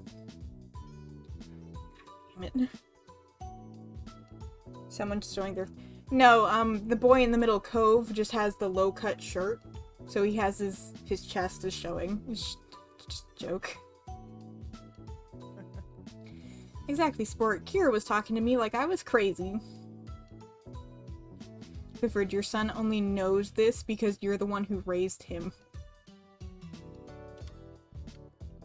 Cliff chuckled, his arm moving to scratch the back of his cheek. Yeah, that's my boy. The ends of Cove's mouth gently bent up. He truly was his father's kid in more ways than he even realized. They may be the only ones in the group, potentially the only guests at the entire club, all gussied up, but at least they could now take solace in one another. That looked to be good enough. I don't think anybody's gonna think it's that crazy that they're wearing just nice shirts. People are talking about how fancy they look. They just put on nice shirts. That's all they did. They put on decent shirts. It's fine. It's not that serious. So I always think of women show off their cleavage, but I don't know about men who can do that. Some men can show off cleavage. Look, this, it might be a joke, but look, sometimes the men also have the booba, and they're able to show it off. You know, they're allowed. I appreciate it. All of the Flame family, as well as the honorary members Cliff, Kira, and Cove, headed out at the same time at the Sea Press. It was to be a perfect reunion. An impeccably smart host greeted you on arrival, smoothly leading the way to the set of tables reserved for your group. Once you'd all settled in, chosen drinks, they're poured into delicate glasses, the food would be coming out later, letting you soak up the atmosphere for a little while longer. Oh. I dress like shit all the time. I haven't had a job that requires me to get dressed up in a new herb, like, not really. And when I'm home, on my days off, I usually just stay home so I don't bother dirtying up extra clothes. Smiling your parents' face to the group of familiar faces, all gathered here together to share their special day with them. Mom reached over and took Maud's hands, clasping it between both of hers. Thanks. Thanks for being here tonight, gang. Marrying this lady right here is the best thing I've ever done, and there's no one else I'd want to celebrate that with. Yes, we're so lucky. Not only do we have each other, but we've got such a large and loving family through all of you. Around you, you heard people saying, "Aw," and chuckling. Oh god. The people in the pub. No, stop. Your eyes met Liz's misty ones, and the affection she had for her mom's carried over to you too. Oh, it's so cute.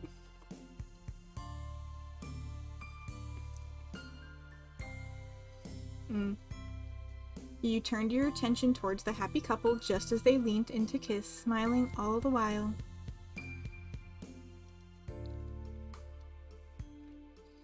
The table responded with cheers and clapping, shouts of happy anniversary and other congratulations continuing even after they'd broken apart. Look at them being so cute. Mom beamed as she watched Ma giggle dreamily. The waiters reappeared delivering delicious plates of food and the dinner began in earnest. Both conversation and laughter continued to flow freely as the night went on, with the two families relishing in the opportunity to be together once more. Eventually, after your hunger and thirst had been fully satisfied, the plates were cleared and the event began to draw to a close. Cliff and Kira exchanged goodbyes with your family before heading out together. Cove gave his goodbye to your parents while hanging back until your moms were ready to head off. You were getting a lift back with your moms.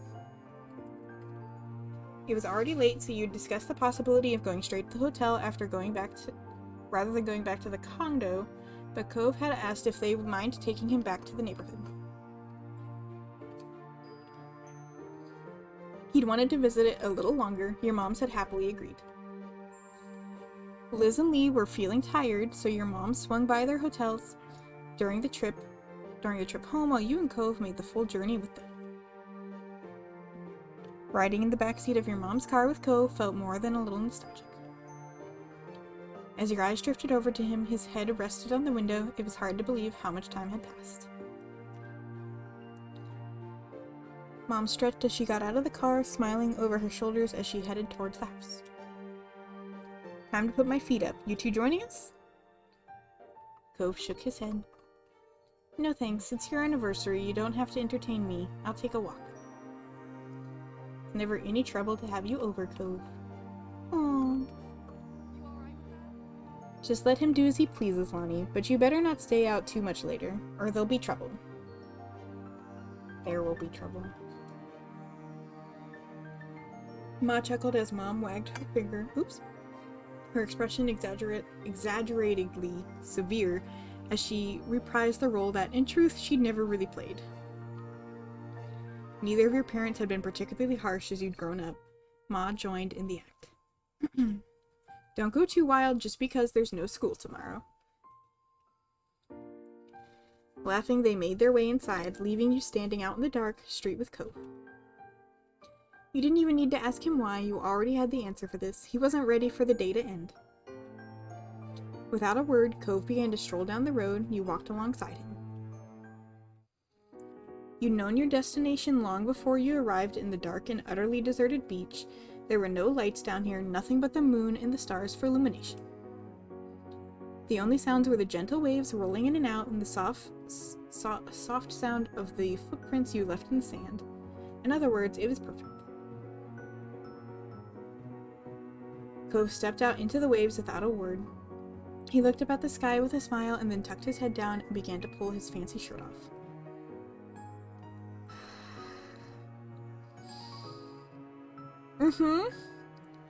He tugged it over his head and lobbed it backwards, further up the beach and out of the reach of the waves.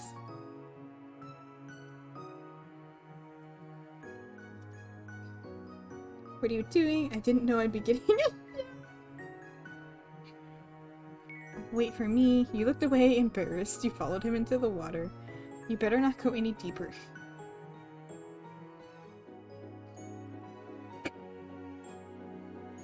Cove froze, his arms still raised from when he'd thrown his shirt. Slowly he came back to life, stiffly pulling his arms back down. Your commentary had made him self-conscious. Oh, I'm just teasing, baby. Laughing, you clapped your hands in delight at his awkwardness. Cove slipped his dress pants off and tossed them back in roughly the same direction as the shirt. He was down to just his polka dot. Stop! You're making it worse! Sometimes you were really struck by the ways in which he was braver than his younger self. This was definitely one of those times. He never ever would have done this when you were both living on the street, but you also know he still wouldn't do it with anyone other than someone he spent all those years with.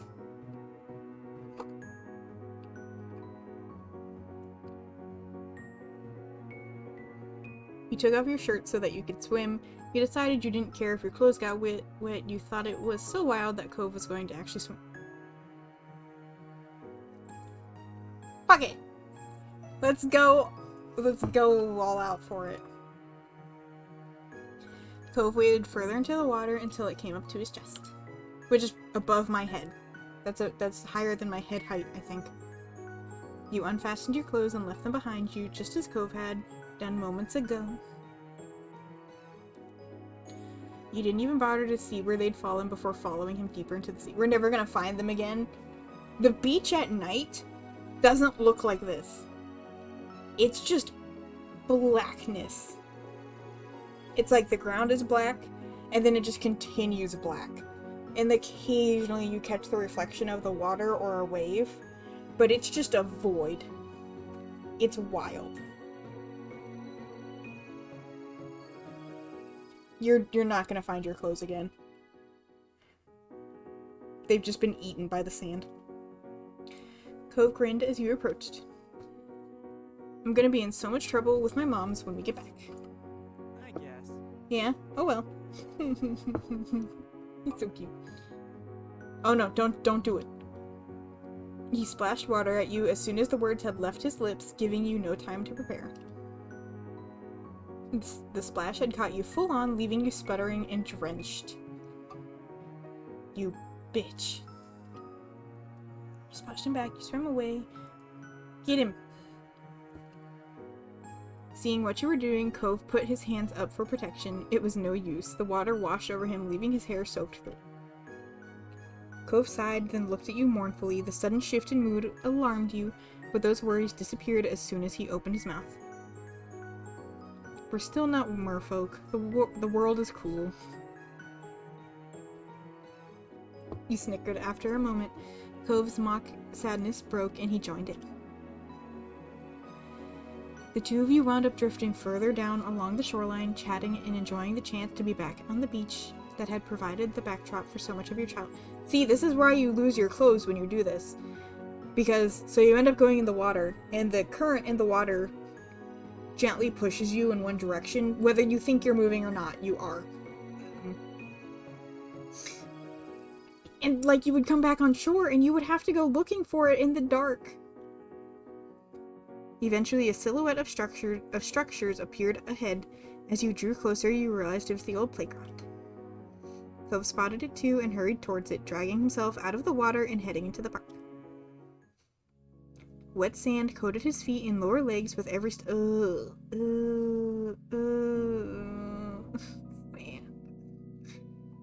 Sand that like cakes onto your legs because you're wet. No, I hated that.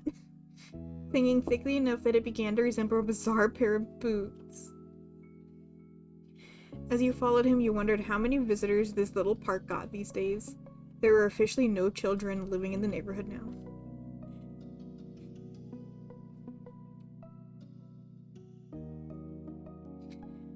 Cove gazed at his surroundings in a wide-eyed awe. He didn't care at all that he was soaking wet and dressed only in his underwear. Crouching, he gently pushed one of his child-sized swing sets, marveling at it all. Wow. One of the child. I can't believe how tiny everything is. We were seriously small enough to use these. He shook his head, unable to fathom just how little you'd both been when you first met, then walked over to the monkey bars. Cove turned his back to the bars and hopped up onto them with ease, sitting on them comfortably. You sat on the bars with him, you leaned against the bars, you stood in front of him. It was strange seeing adult Cove I know what the word is and now I'm just saying. Just opposed with a baby playground. It's weird to like know a word and then when you try to read it, now that you're reading it, it doesn't click in your mind correctly. It's weird. This place had been something so exciting to Cove back when he first arrived, and apparently it was to this day. Cove smiled eagerly as you approached, kicking his feet in the air happily, briefly forgetting the low vantage point until the tip of his toes scraped along the ground. He continued to swing his feet, but with a little more care. You thought it was adorable. In this moment, you were home. It just so happened that the place you'd grown up, but really, anywhere you could be with Cove was that for you. He had held a special place in your heart for so long, and so much of your life had been shared. You'd grown up on the same street, which had given you some common ground, but went far beyond that. You had both chosen from a young age to share your life with each other, and you wouldn't have it any other way. Here we go again. Here we are. The mood had shifted now. The funny, impulsive night beach trip with the spike of adrenaline that came from you playing in the water under the moonlight had settled into something quieter and more nostalgic.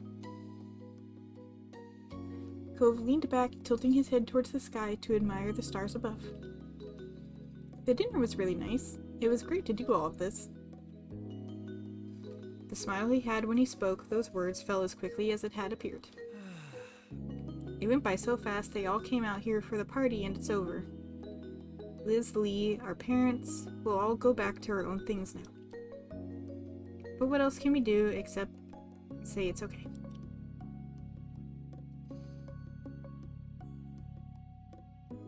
I guess it's part of growing up. This place and these people, they're our foundation. It shaped who we are now. Like making castles out of sand, I owe a lot to Sunset.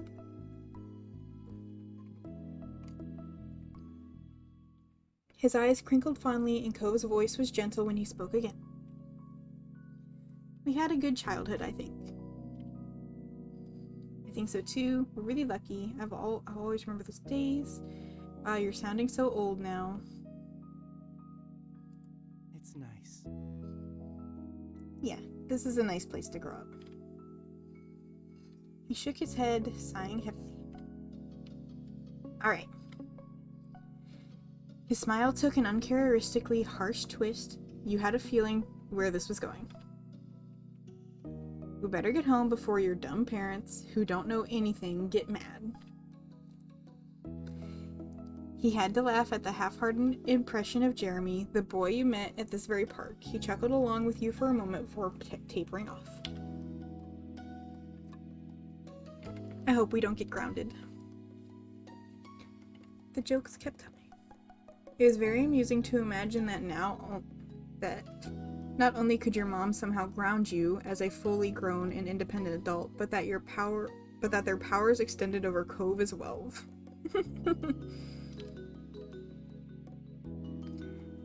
As much as you were enjoying being back here, Cove was right. You had to accept that you needed to go now. It was late and your moms were still expecting to see you before you got the ride back to the hotel. Cove hopped down from the bars, landing easily on the ground, only a short distance below. Before you could return, you had some clothes to retrieve from the beach. You retrod the same path, following the footprints down the shore you'd left in the sand only a little while earlier. Bullshit, they did. Bullshit. Once you and Cove had scrounged up your abandoned clothes, you started to walk up the old path home side by side. Please at least put your pants on before we walk into the neighborhood. Put your pants on before we walk up to the neighbor. Please, before we go see my mom's, at least put your pants on. Cove. I can't with you. What the fuck? Shh.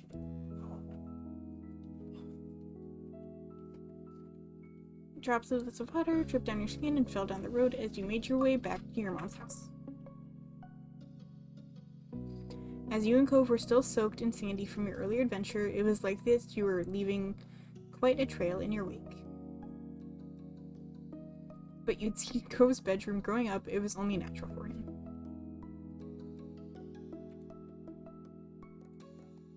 God damn it. The air was slightly humid, already pleasantly dense with moisture that felt like a hug. Every time they talk about how, like, humid and warm it is for them, I want a small moment. It's so hot in here. I'm, like, sitting at my desk sweating doing this, by the way. Like, I'm dying. I have my bottle of ice water. I have a fan. My windows are, like, open to let a breeze in, but it sucks.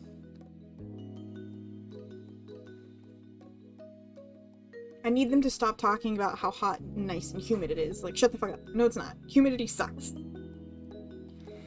Any damp footsteps that were left behind would take longer to dry in this weather. The signs of your adventure might even be visible when the sun came out the next day. You hoped so. You quite liked the idea of you and Cove leaving your mark on your hometown again, even if only for a little while. Despite being soaked through and mostly undressed, the balmy summer night prevented you from feeling any chill. You were entirely comfortable. In truth, you felt warm inside and out. The day had been so lovely, spending time with friends and family, and your eyes drifted over to your hot fucking boyfriend. Cove Holden, your boyfriend, just seeing him brought a smile to your face. He's a cutie.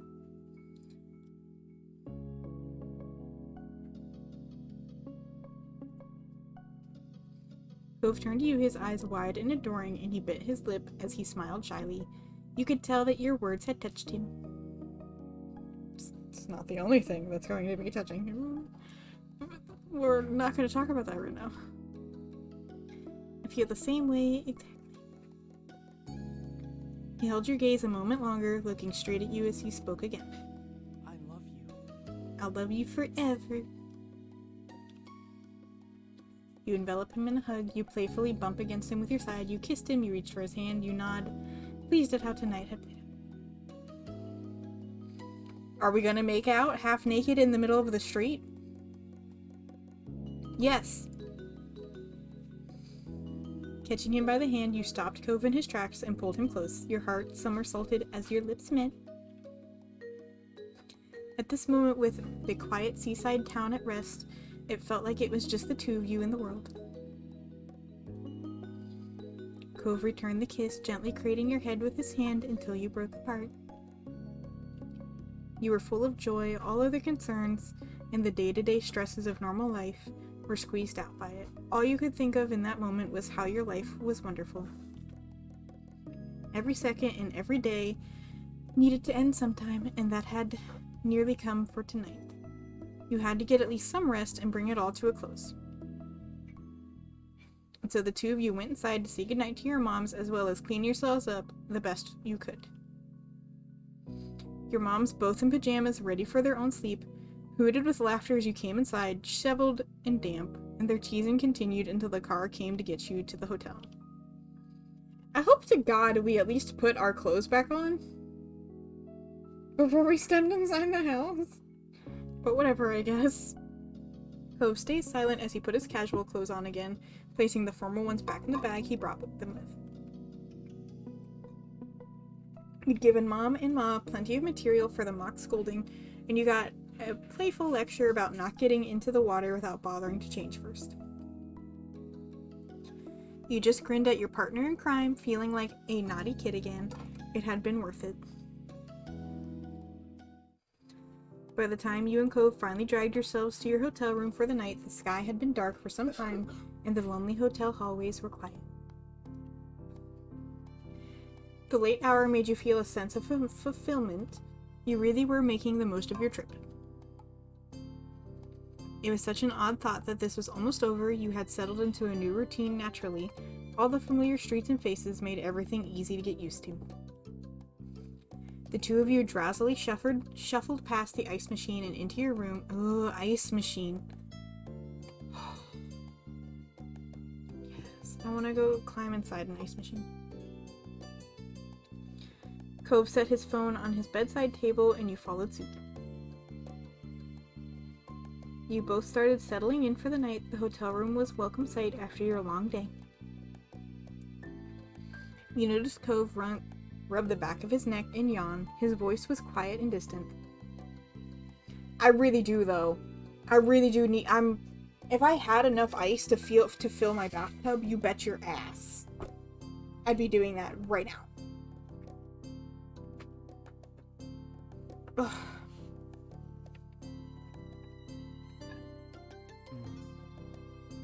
I hope the pet sitter is doing good.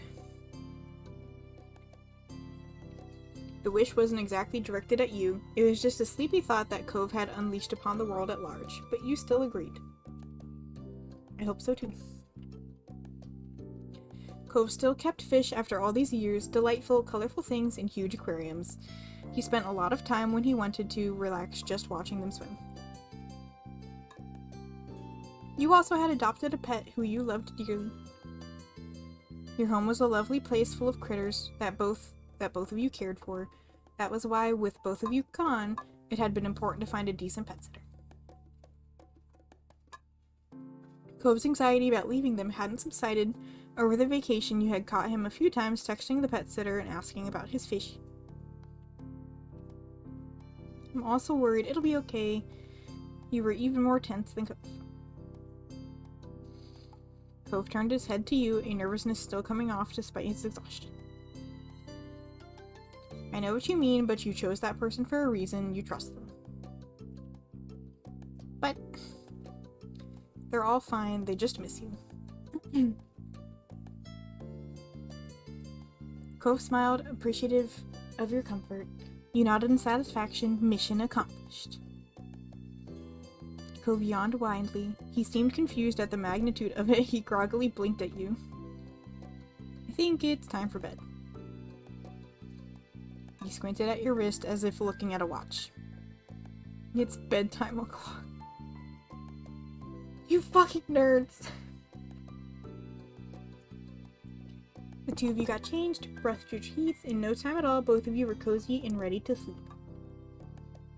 After that, you flopped onto your side of the shared bed. Cove headed over to his side, and you felt the mattress dip under his weight. You tucked yourself under the covers, and Cove snuggled in closer to the middle. You turned on your side to face him and scooted slightly closer. Your noses almost touched, and Cove watched you with a soft expression on his face. Cove gently spoke, his words like a lullaby. Good night. Good night. Good night. Cove's eyes fluttered shut and he let out a content sigh. There was a warmth from Cove's body next to you. He was right there. His presence was comforting, perfect for lulling you into sleep. His presence was alluring. You really wanted to...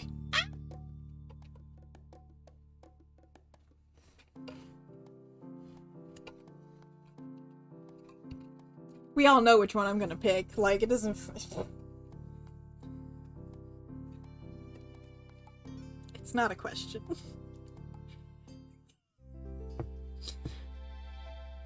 Your hand drifted over to Cove's and you ran your fingertips up his arm, across his shoulder, and finally to his face. He trembled at the gesture. You cradled his cheek, and his eyes opened slightly to peek at you, unsure. Are you tired? As nice as it was to be near him, you understood he might not be in the mood. You wouldn't mind if you both just went to sleep instead. Cove mumbled into the hotel blanket. I mean... Not anymore.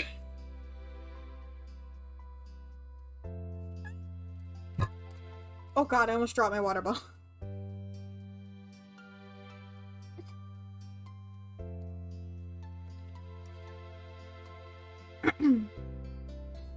Your eyebrows lifted. He flushed as a growing excitement replaced any previous held plans to rest.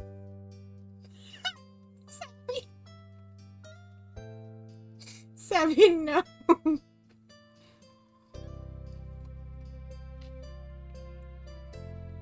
You leaned forward and lightly kissed his lips. He pecked you back affectionately. You could feel his smile in his affection. He rolled slightly so that he was fully on his side and had a better range of motion. With the new freedom of his arm, he reached over to stroke the back of your head. When the first kiss ended, you immediately started another and then another. Cove stopped running his fingers down your hair to hold your head closer.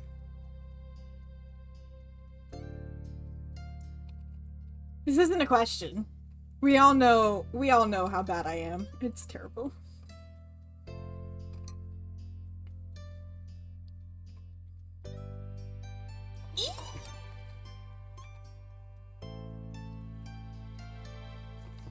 Keep going.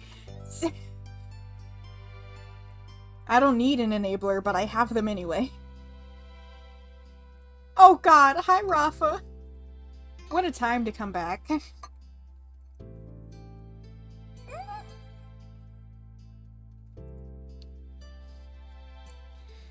You snaked your arms around Cove to pull him as close as you could.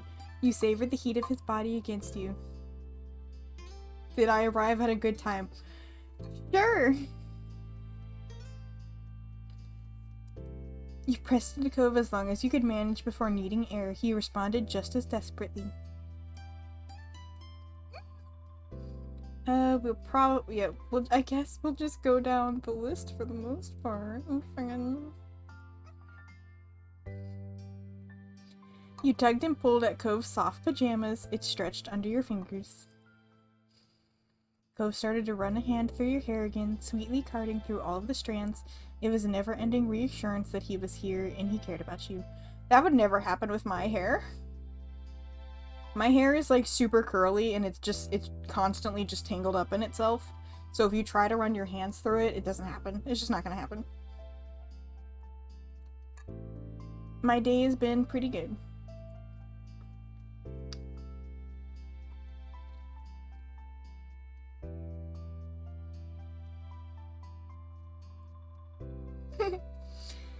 You tangled your legs across Cove. You needed to get even closer. He twisted his arms around your back and kissed the corner of your mouth. Cuties! You pressed your chest against his and toyed with his earlobe, peppering it with soft little bites. Cove spoke breathily, inaudible words against the crook of your neck.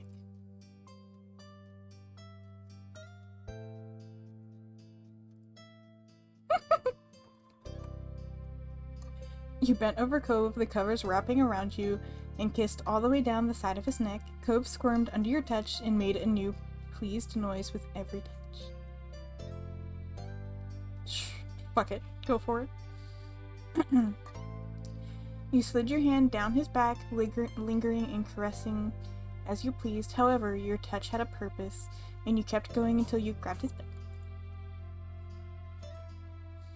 A shiver went through him, and he gripped your pajamas harder. You smiled at the curve of his. Yay, we get to do all of them. I knew we get to do all of these ones. Cove happily looked back at you before he bent his torso so that he was in a position more over you.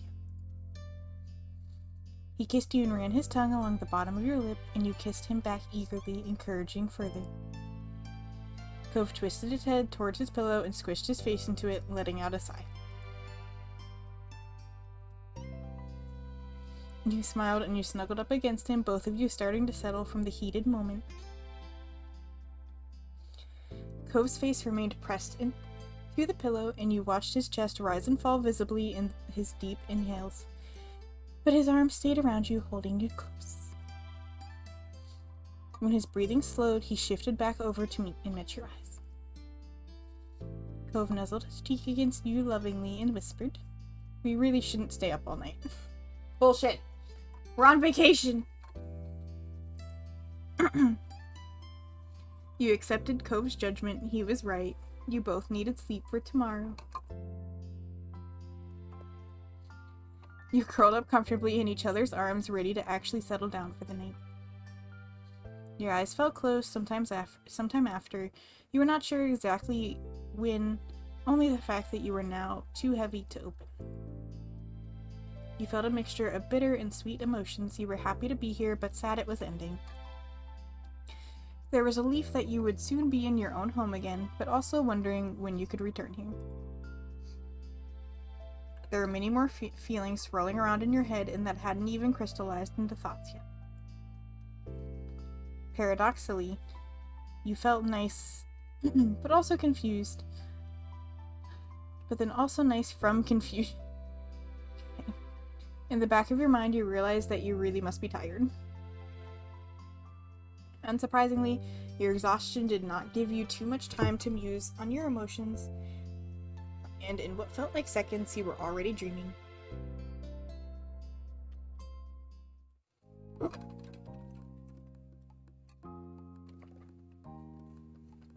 The dreams dancing around in your head became fragmented and faded until you couldn't remember a thing about them at all. You were growing more aware of the real world.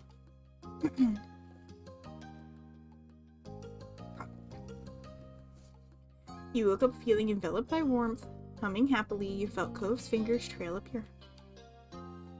You opened your eyes with a smile. Groggily, you struggled to keep your eyes half open. You pouted and squeezed your eyes shut. Oh. You nuzzled into his chest, letting out a delighted sigh. The warmth of your breath sent a shiver through his body. You wrapped your arms around him, holding him there. Not that Cove minded too much. He happily held you back. The sleepy morning couldn't last too long, though, and eventually you felt Cove's thumb rubbing circles on your shoulder, trying to ease you back awake. It's okay. I don't want to leave either, but it's got to be done. We have to get up. Once we get past today, we can spend as much time in bed together as you want, okay? Oh?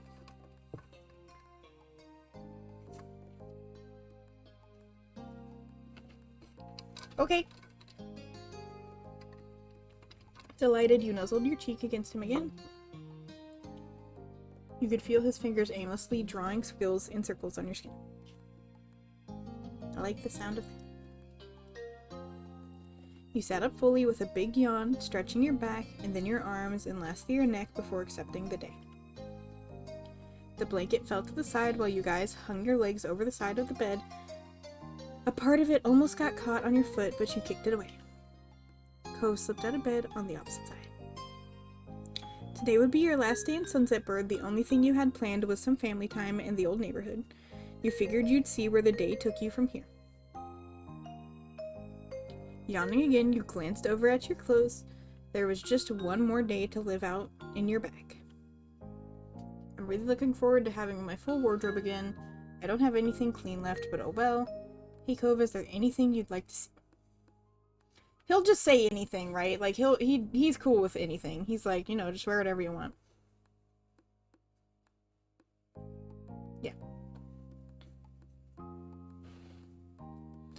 The next several minutes passed in comfortable silence while you internally debated between two shirts.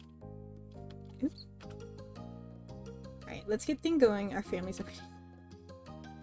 Nodding, you and Cove swiftly finished getting ready in the small hotel room. As soon as you had your stuff together, you were ready to go, you were off. During the ride there, you and Cove decided to visit his dad's house first this time. When you got dropped off, Cove eagerly hopped out into the street with his eyes locked on his father's car. Your gaze fell on your boyfriend. He stood in the middle of the street where he grew up before you grew up together, while the summer sun made him shine. Though he was the brightest light in your eyes no matter what. That's fucking lame. That's such a sap thing to say. It was a beautiful thing. You knew you had to propose before you left since...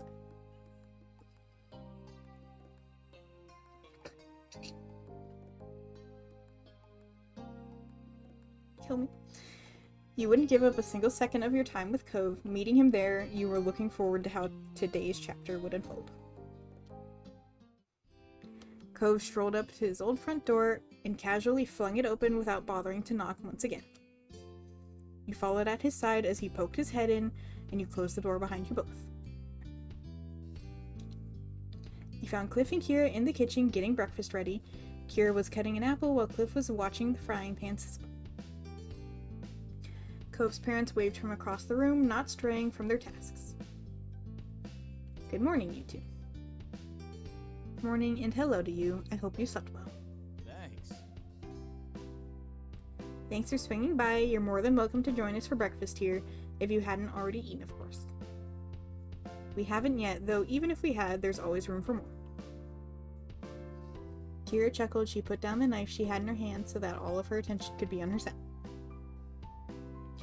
You're still my giant growing baby boy.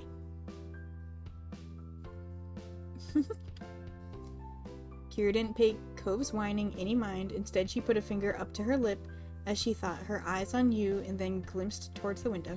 What do you I wonder, do you think your family's eaten yet, little? I'm not sure. Cove and I came over here first. Your eyes flicked over to the clock on their oven. Given the time, your moms may have eaten, or they could have or it could have been a slower morning. It was a coin toss either way. I'll give them a call. They could come over. Cove nodded, a sage expression on his face. Making them breakfast is the least we could do after how much food I ate at their house growing up. That's called best friend privileges. At least when it came to me and my friends. Whoever was staying at the other... You were just allowed. You would just go and eat our food, for the most part, as long as you didn't go nuts. You walk in and you go, I know where the soda is. Or something. Where the chips are. Right. True, bud. Very true. You took out your phone. Even though your moms both had cells for years, the house number was the one that you had memorized as a kid and the first entry on your contact list. As the call connected, you tapped the speaker button. You figured it would be easier if everyone could hear what was going on. You heard a click and familiar static. Hello. Hello, little. It's nice to hear from you. Hey, Ma. Good morning. I'm across the street right now, and Cove's family wanted me to invite everyone to breakfast. Do you want to come over? That sounds delightful. Pamela and I can do that. Liz and Lee should be able to make it too. Would that be fine? Cliff took a step forward and spoke loudly so that his voice would be picked up. It definitely would be. The more the merrier. We may have gotten together for dinner last night, but there's no law. We can't do it again for breakfast today. Enjoy the company while you can, is what I think. Ma giggled and you could hear some rustling over the line. Thank you. I'll let them know and we'll be right over. Cliff gave a thumbs up. Cove shook his head with amusement. Dad just gave a thumbs up. I'm telling you since you can't see him over the phone. Kira snorted and Ma's laughter rang out, filling the kitchen. Cliff switched the thumbs up hand instead to scratch the back of his head. See you. Well, it sounds like we'll be seeing you soon. Goodbye for a little while. You could hear her smile from her voice. Bye, Ma. Are we making pancakes? Pancakes feed a lot of people with not a lot of stuff. It's usually pretty good. You ended the call with a satisfying tap of a red button. Cliff's eyes wandered around the space. We better get cooking. Sounds good. I can help. Me too. No way you're... Oh, fine. Kira and I've got this. Isn't Kira a guest too? She grinned. There was something playful in the twist of her lips. I couldn't have said it better myself, Cliff. I've been in your spot before. There's no choice but to accept it.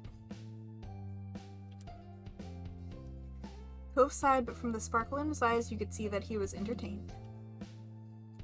Fine, we'll just hang out over here, I guess.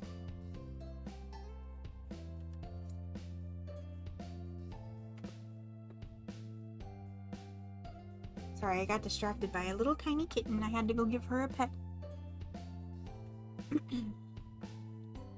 Cove walked over to the living room and gestured to the couch. You both took a seat, getting a comfortable spot to wait for food and family. Cove tilted towards his parents with his chin, then shook his head with a gentle smile, silently asking if you could believe this. All you had was a silent shrug.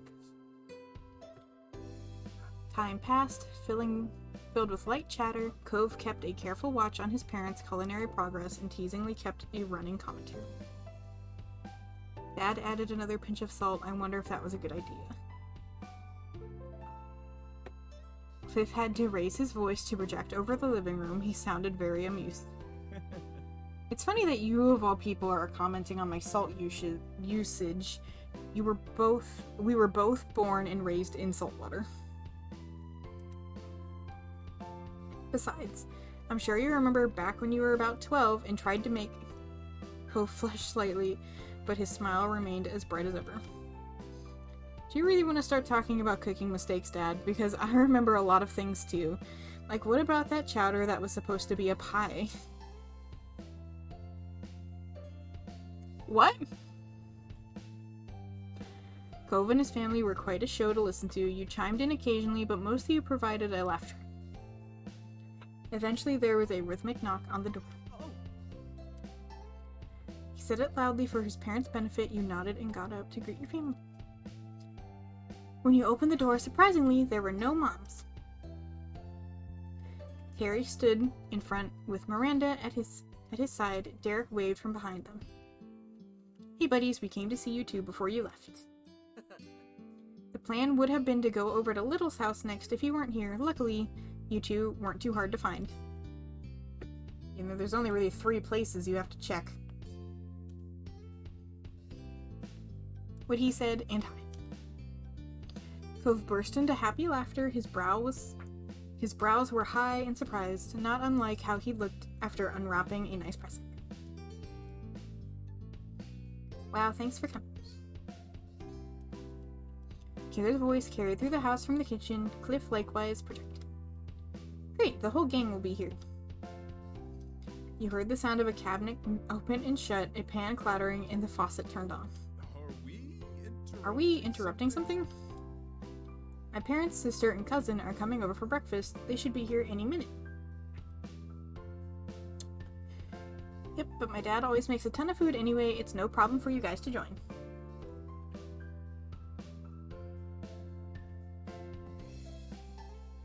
Yes, they all get uploaded to YouTube eventually.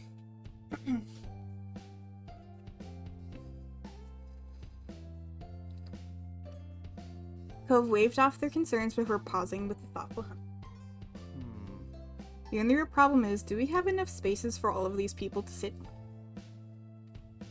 He peered back into the house and started counting the dining room table, chairs, and bar stools. 5, 6... Cliff interrupted when Cove began trying to use his fingers to connect the different chairs to different guests. No worries. Don't worry, some people can squish together on the sofas, it'll be fine. It really is gonna be a party. I'd be happy to accept the invitation. Yeah. Derek's so fucking hot, though. Yeah, you'd have to be crazy to skip out on this.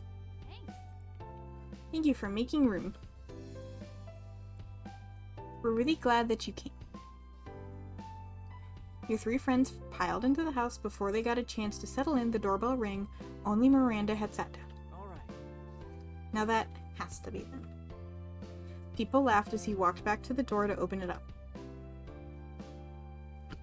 He was right this time. It was your parents, Liz, Lee, all crowded on the front step. They squinted into the house and were surprised at just how many greetings were said. The sheer force of the chorus of hellos was impressive. What? How did they beat us here? How early did Little call you? We're literally across the street.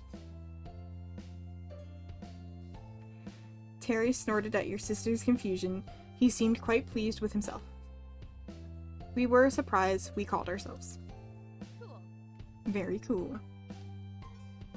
Cliff smirked as he adjusted the settings on the stovetop. It's a little more crowded than expected, but we're making it work. Cove led the final group to complete the picture inside, and they took a chance to greet you along with everyone else.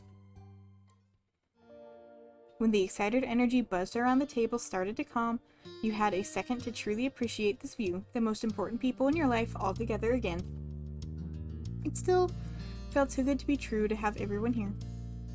And then you noticed that Kira stood back up. She clapped her hands once in a satisfying smack. I hate to interrupt, but I thought you'd want to know that the food's done cooking. Cliff crossed the floor to place the pile of silverware on the table, and then he dropped stuff off in their surfaces around the rest of the living room. When he was done, he gestured towards the food. Okay. The plates are in the kitchen. Serve yourselves and sit wherever you'd like. The guests happily formed a line, and the meal was steadily passed around. Before long, each person claimed a seat in the Holden living room area. Some had tables, others on the kitchen island, some situated on the couches.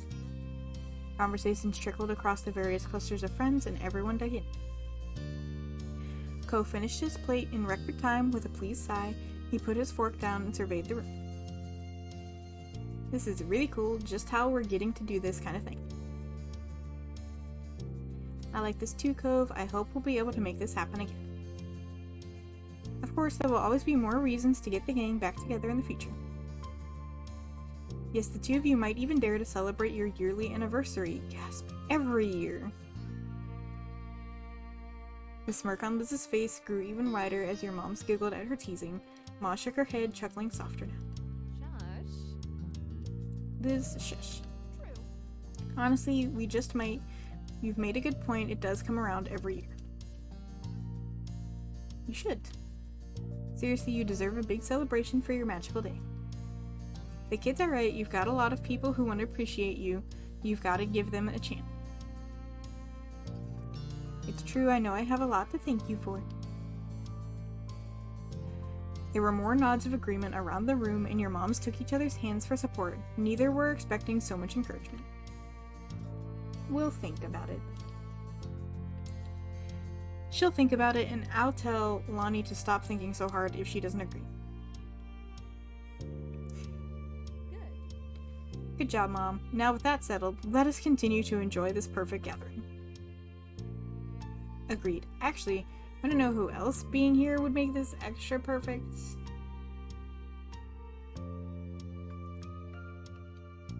Amazing as this was, you couldn't help but think of absent faces. In seconds, everyone curiously turned their attention to you. What's funny, we'll go with Baxter, because he's the one who everybody actually knew. Nobody really remembers Jeremy or Slow. At least, not everybody. Cove turned to you with a genuinely thoughtful look. He rubbed at his forearm while he composed his thoughts. I think I'd be up for seeing him again. It'd be kind of interesting to see what Baxter would be like now. Yeah, I think so too. He'd at least have a ball with everyone gathered today. Oh yeah, Baxter. Was that cool guy with the eyes, shirt, and fancy rental car, right? I liked him. He was really pretty nice. Yeah, he was iconic. It's too bad he had to mysteriously disappear and never be heard from again. How very like him. But maybe that makes him even more of an icon. Okay, girl. Zillow's another person who I would have invited. Can I go through the whole list? It didn't let me do the other two people.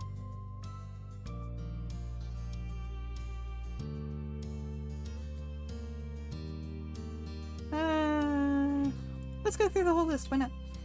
Liz stared at you blankly for several seconds before covering her mouth with her hand and laughing hard. Lowering her head, she shook her head. Or, change of heart, huh? I thought you didn't want to speak to him again. I never said that. Well, that was a long time ago, and I'd still be fitting for him to be here. Cove's mouth wobbled nervously. He shrugged, unsure of what to make of your suggestion at all. Those two men definitely never became close. Oh yeah, fuck it. Let's go for all of them. A small chuckle escaped Cove before his lips curled into a bent smile. He shook his head slightly while he studied you in disbelief. I guess. You know he would hate this. But yeah, I wouldn't mind if Jeremy was actually here. Snickering, your cheeks hurt from grinning so wide, you could easily imagine how vocally annoyed Jeremy would be sitting among all of your friends and family.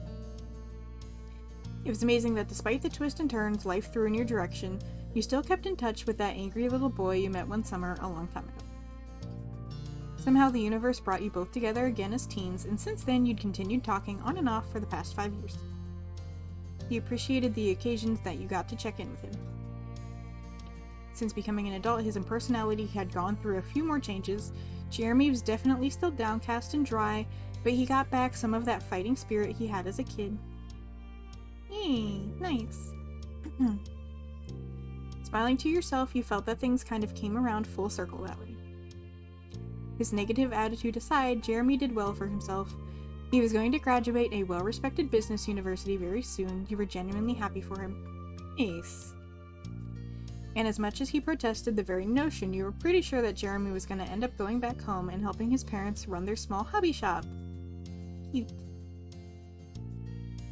Leaning back in your seat, you were pleased with the suggestion. Derek scratched his cheek with an amused chuckle. I swear. It's so unreal that you did become friends with that mean kid. Talk about a comeback for the ages. It's historic. Giggling, you thought about how Derek and Jeremy only ever met in person that one summer years and years ago. But because you had a continued relationship with the boy, you'd kept them informed on each other. While Jeremy couldn't muster up any care about what was going on with his old acquaintance, Derek was always morbidly intrigued by the latest Jeremy updates. You were more than happy to oblige. There's no way Jeremy would agree that any of us are friends. Fran is still the only one who gets that honor. Incredible.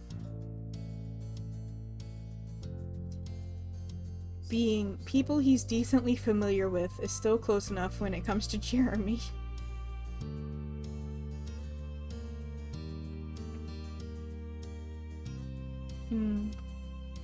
There was a playfulness in Kira's stare as she scanned the room. She slowly placed her index finger on her shin. Now that I think of it, there's something I haven't done in a while. Eyebrows were raised at Kira's incomplete thought. She was wordlessly urged to continue, and Kira didn't hesitate. Look through all the photos Cliff has here. Wouldn't that be fun for all of us? Oh no. What? Mom, why would you say that? Practically all of those photos are of me. And that's why embarrassing my baby boy is just one of the perks of being a mom. Mama, no! Much to Cove's dismay, his mom was thoroughly entertained at his outburst. She winked in your direction. Meanwhile, Cliff eagerly stood up with a wave of proud affection for his son and completely missed Kira's teasing intent. Oh, I think that's a great idea. Everyone else interested in pictures. Lee shot her hand up before Cliff could even take a full step. Terry and Miranda snuck each other a glance before nodding with matching grins. That sounds swell. That's fantastic. That would be lovely. Mom tried to hide her amusement behind her hand, but she couldn't stop the snicker that slipped out. Oh boy. I've seen them all before, but they never get old. I want to see them. You shrugged nonchalantly. Oh, everyone loves to pick on you. only out of love. A snort and giggle snapped out of Liz before she could hide her mouth with her hand. She shook her head, feeling embarrassed by Kira's knowing smile and unwavering gaze.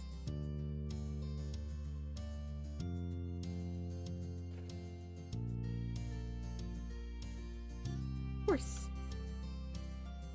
Cove buried his face in his hands and sighed slowly, his shoulders deflated in defeat. Fine, we can take a look. Everyone happy with picture time. They both excitedly raised a fist in victory. Smaller cheers worked their way around the room. Your friends and family were delighted with this turn of events. Poor Cove! Cliff flipped open his faded album of physical pictures.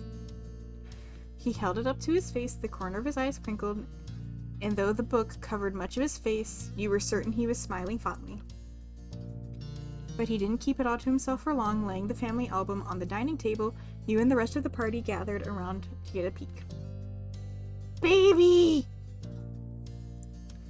The first picture on the first page was Baby Cove in his cute little onesie. There were several coos and ahs from the group, and Cliff's eyes were shiny with tears and he sniffled. Why is he so angry? He's such an angry bebber. He's grown so much. Cove is such a cute kid. That's my darling angel. Nice onesie. How precious. Even as a baby, you looked unimpressed. Sighing loudly, Cove crossed his arms. His pout grew worse, and it only put a wider grin on your face. He was a perfect match to the younger self pictured in the ink on the page. Actual baby. I know, he's so cute. My baby boy was a very quiet child. I probably had a lot on my mind. That's never changed. What was there to think about? Snack time versus nap time? Cove scowled.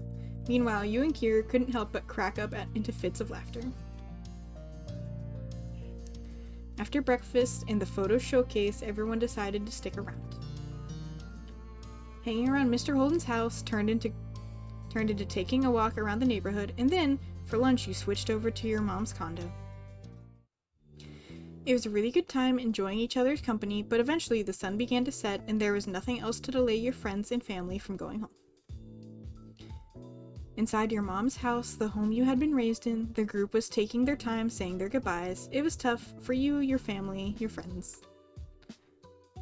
You knew what was weighing on the mood. It might be some time before you'd see each other again. It was a pleasure having you all here. You're welcome to come around again anytime. Can I live here and just pay part of the rent? I'm sure they own this. Can I pay rent here? Ma wrapped an arm around Mom with a light chuckle. Mom leaned her head against her wife and they both beamed. I appreciate it. Absolutely. I know we're all adults with our own hectic lives, but we appreciate the time taken to visit. Snorting, Liz crossed her arms. She leaned one hip out to the side while her lips curled teasingly. You make it sound like this is such a struggle. Some of these people still live here, and it was vacation for everyone else. Even so, it was very thoughtful, and I hope everyone has a safe trip home. Kira clapped a hand on Cliff's shoulder. He was puzzled as she leaned in so he could hear her. That means you too. It's dangerous crossing the street. Remember to look both ways.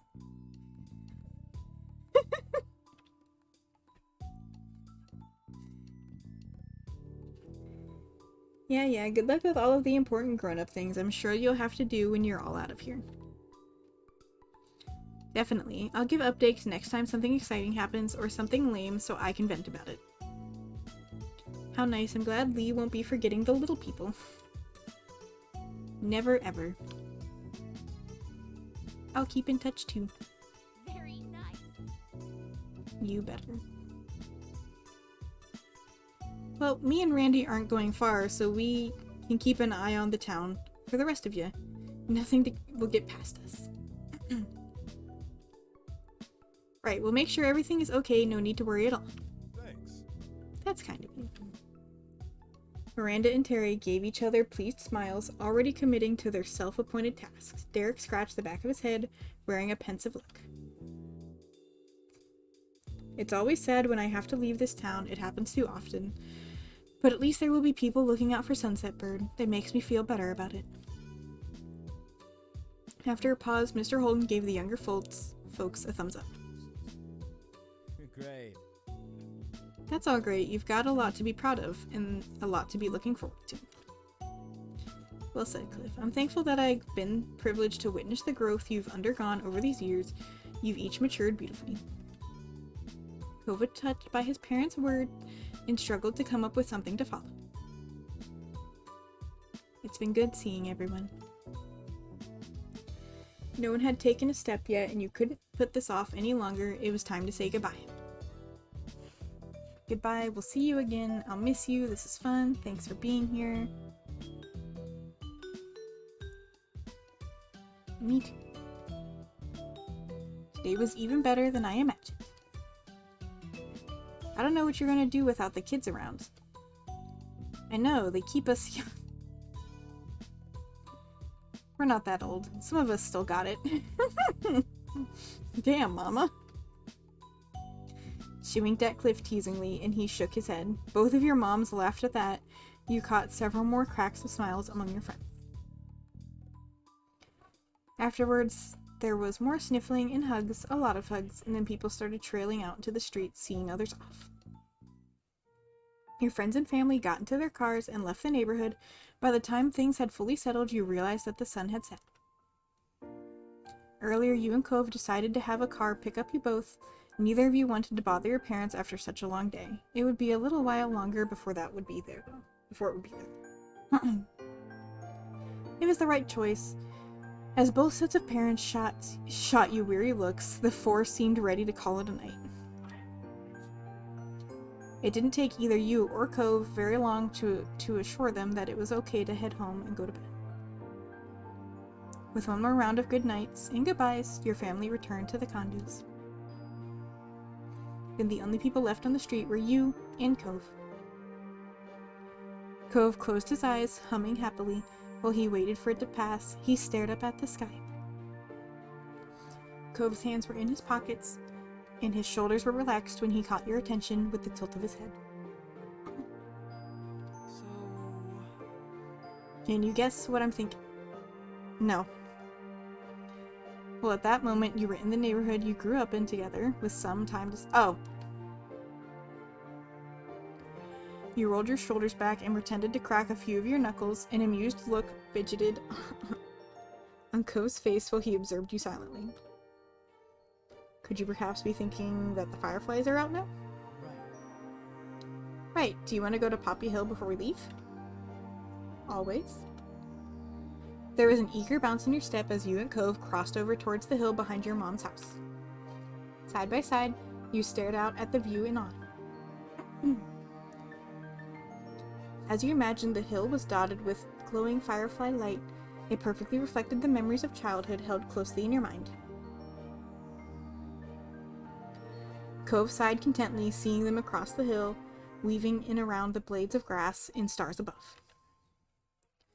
Cove cocked his head to the side before his expression twisted playfully. When he met your eye, you were about to prod him about what was on his mind when he took off running. I bet I'll catch one first.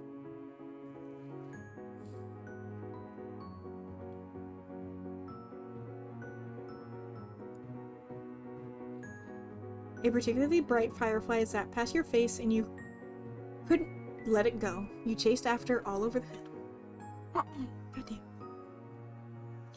Every so often, you and Cove would pass by each other, moving in opposite directions. This time, you gave his shoulder a light shove to get his attention. Any luck? Not yet. If there were this many fireflies, they're so easy to catch. Like, maybe it's just me. I did this as a kid. They fly really slow, so you just gently put your hands up and cup while they're flying. That's it. They're so easy to catch. These two are bad at it. Who would among the firefly... Savvy, if you want to write that, I'll be interested in reading it. Do it with Rye and Savannah like you wanted to. The pursuit for fireflies continued until a handful had been caught. Cove crossed over to you with a bright grin that could rival every twinkling bug and star around you. Cupped between both his hands, Cove carefully held a firefly. The corners of his mouth twisted before a few giggles escaped him, and you knew that feeling well. The way the firefly would buzz around, tickling the palms of your hands. Cove's eyelids fluttered open, meeting yours. He watched you with a complicated mix of emotions, with heavy weight of 15 years of history, of memories. Yes? Oh no. I mean, yeah, go for it.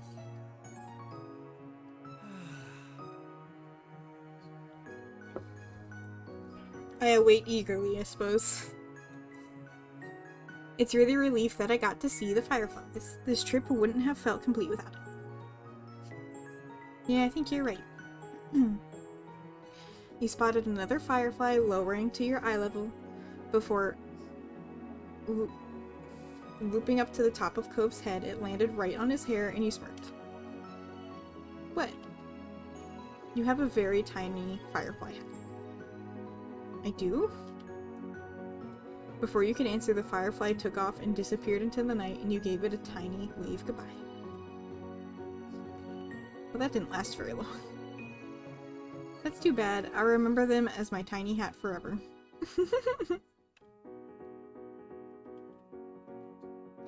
Taking a deep breath, Cove held your eye. He appeared to be conflicted about what he wanted to say next, and you waited for him to make his choice. It's so strange not to live here anymore. Most of my life, neither of us were ever really away from Sunset Bird. Well, unless one of us went on a trip somewhere. Or when both our families took trips together. Remember that? Yes, I remember that. He chuckled, losing himself in fond reminiscing. You couldn't help but match his grin. I like that road trip one a lot, though I don't think we all could squish into that RV again. You're way too big. Laughing, Cove shook his head, his brow creased the longer he sat with the thought spinning in his head. Those visits back with my mom, I remember what a big deal they felt like then, to be away from here without anyone else coming for a whole few weeks. Oh, how little I knew. Hey, what did you used to tell your mom about me when you were on those trips to see her? I think I asked him this before. Like, I think I asked him, and I asked his mom, and his mom was like, oh, I'm not gonna reveal my baby's secrets. I don't remember being able to ask that before, but I don't remember. Thrown a little off kilter, Cove hadn't been expecting that question at all, both of his eyebrows raised, and part of you wondered if you had somehow spoken gibberish instead. Honestly, I've been wondering about it since I was 13. Kira always kept the details to herself, and you never said a word either. Cove couldn't— oh yeah, because she talked about how she'd heard so much about you. Cove couldn't meet your stare for a second longer. Bashfully, he turned away and his voice grew smaller. Mostly I'd just tell her about the times we'd hang out, but I know I was pretty enthusiastic when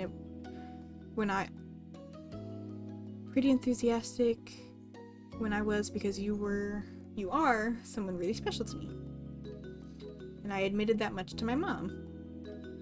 Not sure if I used the word crush exactly, but she knew that you were the highlight of my young life. That's so cute. And look at that, you still are.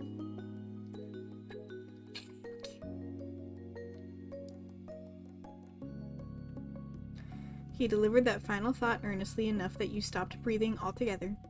Cove beamed at you, pleased with his confession. Thank you. You're welcome, and thank you for being my favorite story. After that, Cove became quiet, simply gazing into your face. The way the lights around sparkled in his eyes reminded you of moonlight reflecting off the waves in the ocean. There is a depth to it that you could hardly grasp. A part of you felt compelled to speak, to do something, but you were entrenched. Cove held you completely in place as much as the firefly. Seconds ticked by and you could visibly see tension building up inside your partner. There was a tremble in his stance, creases in his face, and a darkening red color appearing over his cheeks. He breathed in slowly through his nose, squaring up his shoulders as he did. Okay. And then he released the firefly back into the vast night. It flew around him before darting away into the sky, but your gaze was fixated on him. He stood taller than before. No! I'm already too short! My neck's starting to hurt looking up at you. Can you crouch? Please.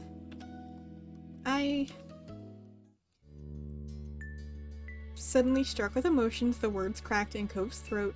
He smiled wearily and continued on. Remember what happened when I got here, the very first thing that started off our whole history together.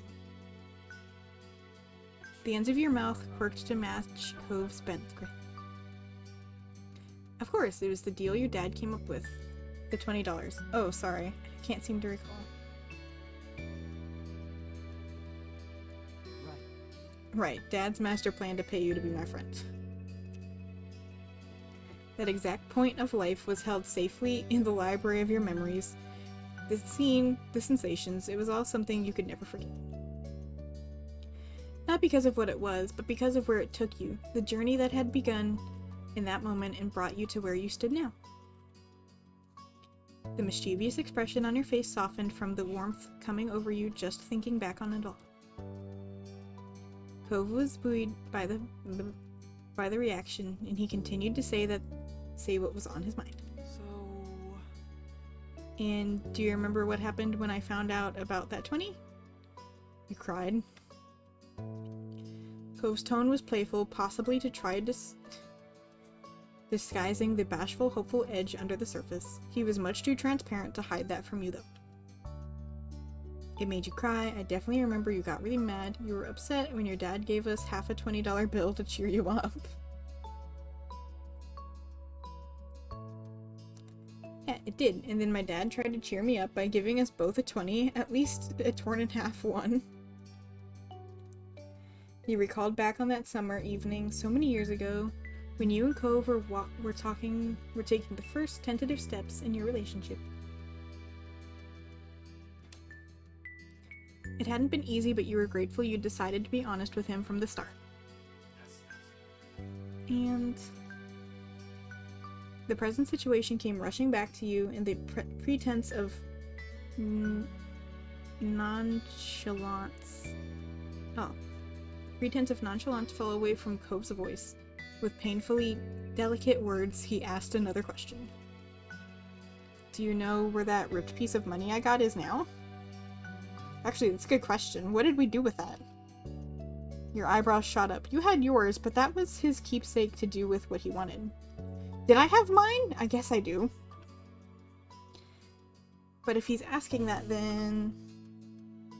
Can you tell me? I'd like to know. I think I'm about to find out. It's right here.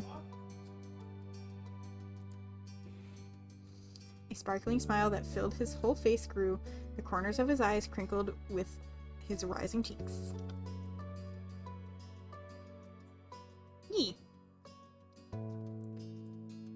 Cove silently reached into his back pocket and pulled out the faded, ripped $20 bill. He held it up in front of you with a gentle, loving expression. You still have it. Of course. Of course, I always keep it in my wallet. It's irreplaceable. I thought about a lot of things that day I got this, about Dad, about the move away from where I was before to where I was then, and about you. He closed his eyes, sorting through all of the emotions you were certain were swirling around inside him. You were that person in the house across the street who was so new to me, someone I've never even seen before that summer. But somehow to me, you felt truly there. Seeing you, talking to you, being around you, it ended up being a natural part of everyday life so far. He had been speaking to you so familiarly, so sweetly, but then his tone became hard. It was more serious than you'd ever heard in your long history together. Little this 20, it tells the truth. You're my other half. You have been since I was 8 years old. It's so cute. Cuties. Also, this is all new. This is all new. I don't remember this conversation happening before. He may not have said it directly, but you had gotten the message clearer than if he had shouted it from the rooftops, and Cove knew it. You beamed widely, you cover your mouth with a hand, your breath caught in your throat, your eyes began to water, you just began to bawl, you stared back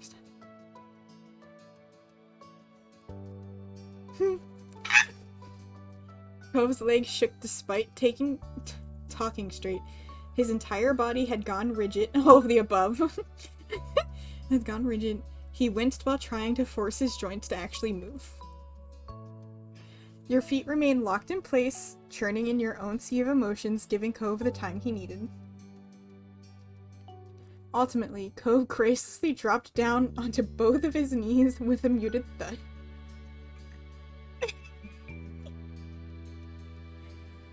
His head was hung low in embarrassment as he clung onto your pants to stop from falling over entirely. Are you good, baby? Cove mumbled that you thought was an apology, though how he carried himself meant it was directed at the ground. You still couldn't move from that spot. Keeping a tight grip, he was able to awkwardly shift a leg lower so that he was being propped up on just one knee. There was a pause.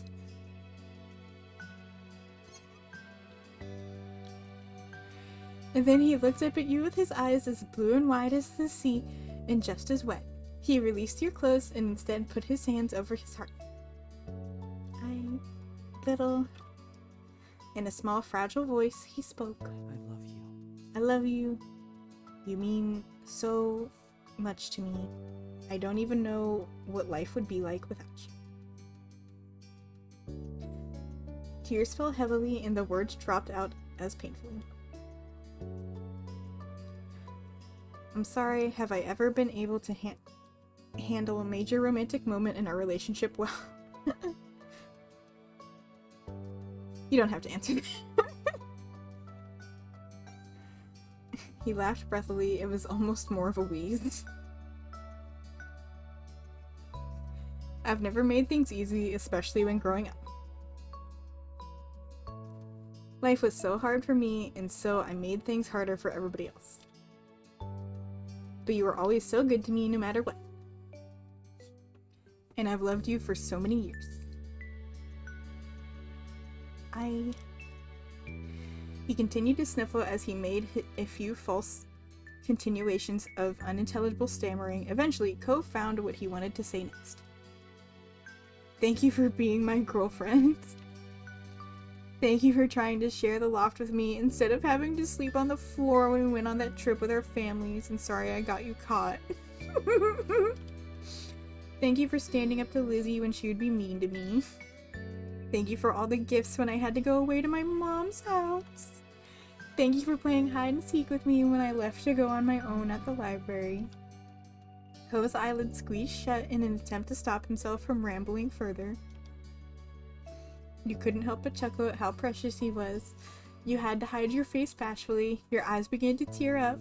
You didn't know what to do with yourself. You had to stop yourself from interrupting. You were so touched already, you wanted him to finish.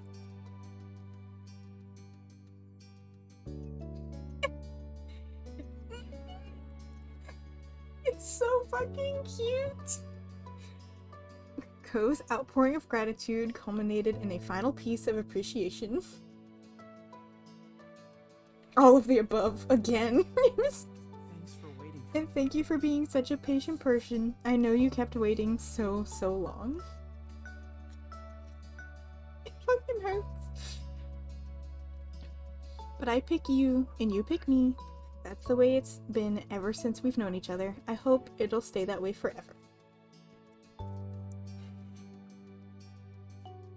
He took in a slow, controlled breath, and then, without stuttering or stopping, said the words out loud. Fuck. Will you Little flame, will you marry me? It's so cute. I can't get over it. It's so fucking adorable. It's too hot in here for this.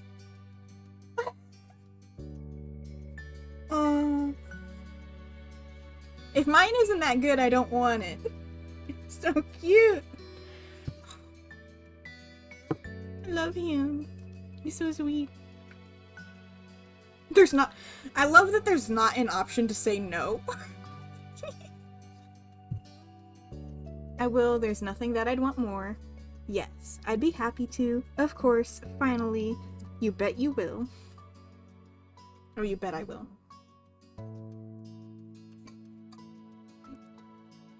He collapsed forward, catching himself with his hands before landing face first into the grass. The poppies around his face fluttered from his grand sigh of relief. Oh my god, thank you.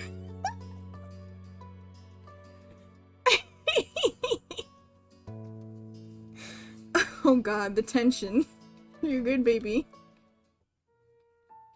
Eyes filled with fresh tears, he lifted his head back up to smile at you with all the love in the world. Thank you, thank you, thank you. I know that's all I've been saying this whole time. I'm sorry, but I just thank you for being here, for being the one I get to be with. Fuck. Fuck, it's so cute. Somehow all you could think was that it was him, Cove Holden, the man you loved, and now the person you were going to marry. I love you. No, thank you for everything. You never have to apologize for that. You're so wonderful. Don't worry, it was perfect.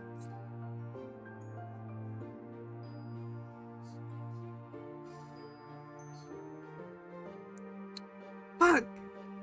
Like, all of them, though. All of them, all the time. It's so good.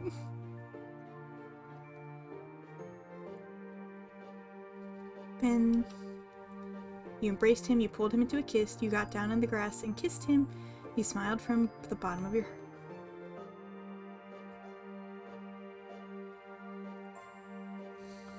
You couldn't hold back any longer. You launched yourself at him and knocked the Cove over on impact. He laid flat on his back now. His eyes were wide, but swiftly pulled you against him, as close as he could get, desperate to feel you. You leaned forward and kissed your fiancé. He kissed you back lovingly, and you could feel the smile on his face. The place where you met, where you grew, where you fell in love, was now the place where you shared your life together truly began. Your eyes drifted closed to let yourself experience it, to anchor yourself in this moment, and hold on for as long as possible. You, the both of you, never wanted to let go. You were certain of it. The rest of your days would be spent side by side. It was all you'd hoped for. When the swirling excitement of your new engagement relaxed back into the more familiar style of gentle comfort your relationship brought, Cove stood up. He lifted you along with him. Oh, and, I do have a ring, too, if you want that. It's just, you know, sentimentality. The half 20 felt better to me. I love how he's like, oh, I do have the ring. I just didn't do that part yet. You instantly laughed. It was exactly like him. You felt thrilled hearing he'd got you an engagement ring. You shook your head affectionately as an antic. None of it mattered to you, but you appreciated the consideration. He chuckled bashfully, picking a stray strand of grass off of his pants. You were thrilled by the turn of events that unfolded here. Your dream had been for Cove to propose, and he never disappointed you. Suddenly, Cove's now wide eyes snapped to yours. How are we going to tell people we're leaving early in the morning and it's really late now? Should we try talking before we go? The two of you put your heads together to come up with some kind of decision for the predicament. Maybe we could try calling your mom's house phone? If they hear that, that'd mean they haven't really gone to bed yet. If they don't, they probably don't even know it rang. Calling their cell phones might wake them up, and I could do the same for Dad's house.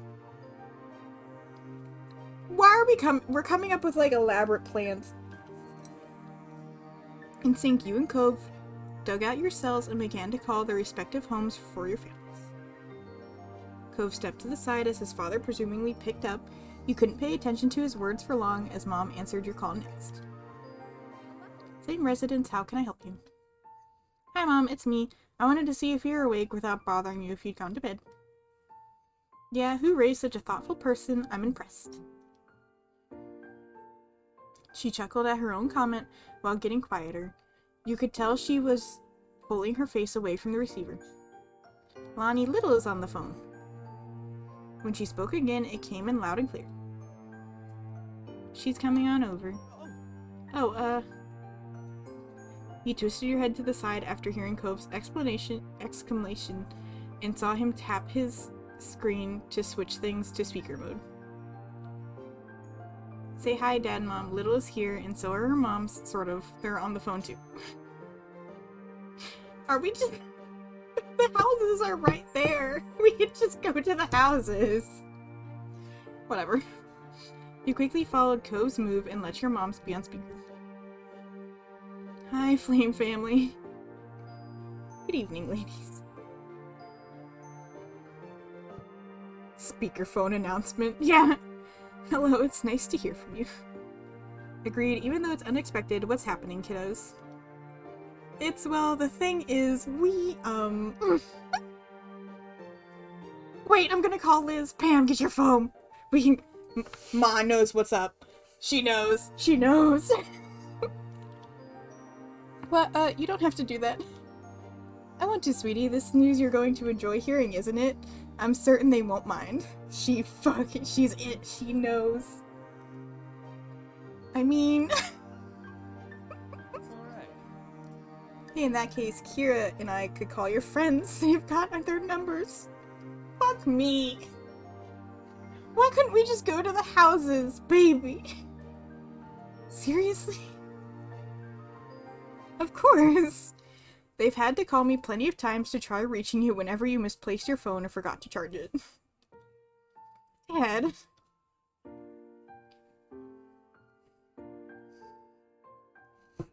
Abort mission! Just hang up. Just hang up the phone. An awkward smile crept on your face as you tried to absorb what was happening. Your parents got to work, leaving the old landlines on while they used their cells to call Lee, Liz, Miranda, and Terry's apartment, and Derek. Abort! No. How does this work? Every call went through, and soon your whole main group was on the line, and they were expecting answers. There was no putting it off. Oh no! No! I hate it!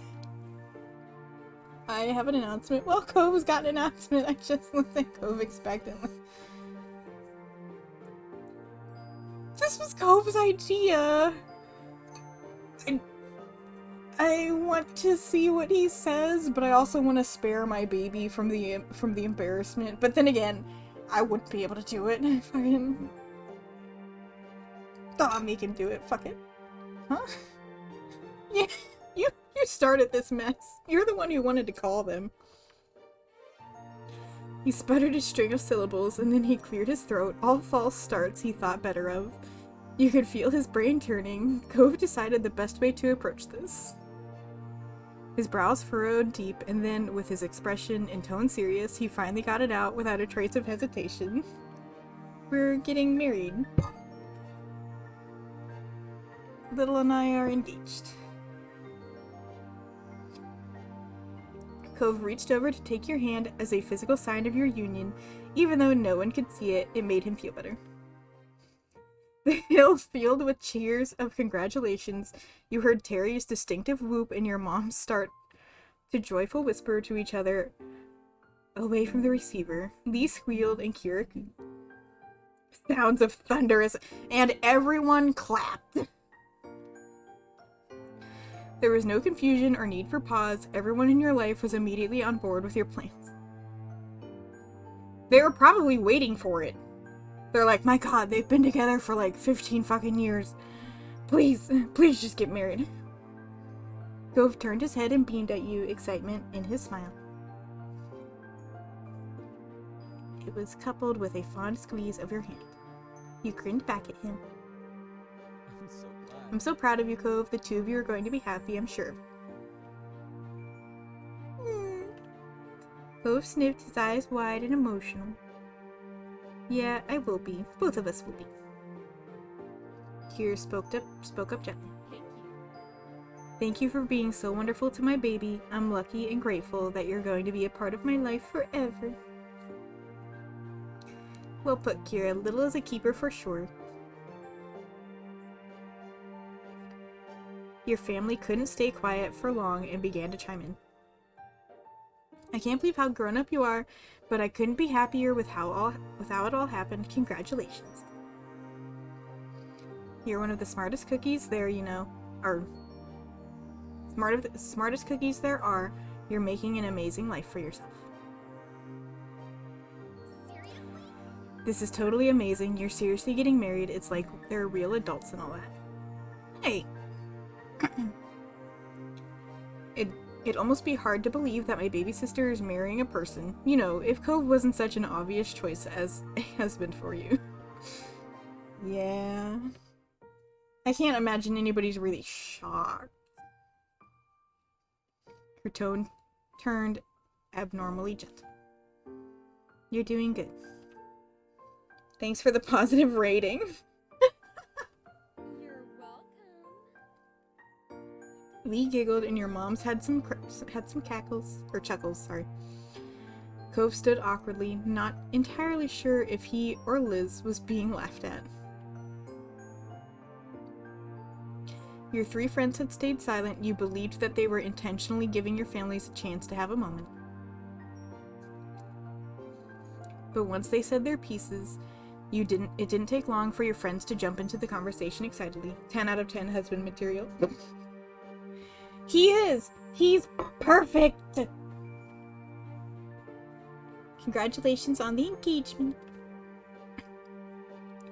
It's crazy how we're really at the point of our lives. Some days it feels like high school was yesterday. So great. But it's great. You both are definitely Sunset Bird's best couple. Terry added on eagerly. You are the aspiration. I'm stoked that you're gonna be official. This is a big step, but I'd say you're more than earned it with everything you've been through over the years. You both deserve to be with each other for the rest of your lives. Eee. Cove had appeared weepy before, but this had sealed it. He cried. Everyone's words had built up and coalesced into Cove shedding the happiest tears you'd seen. Thank you.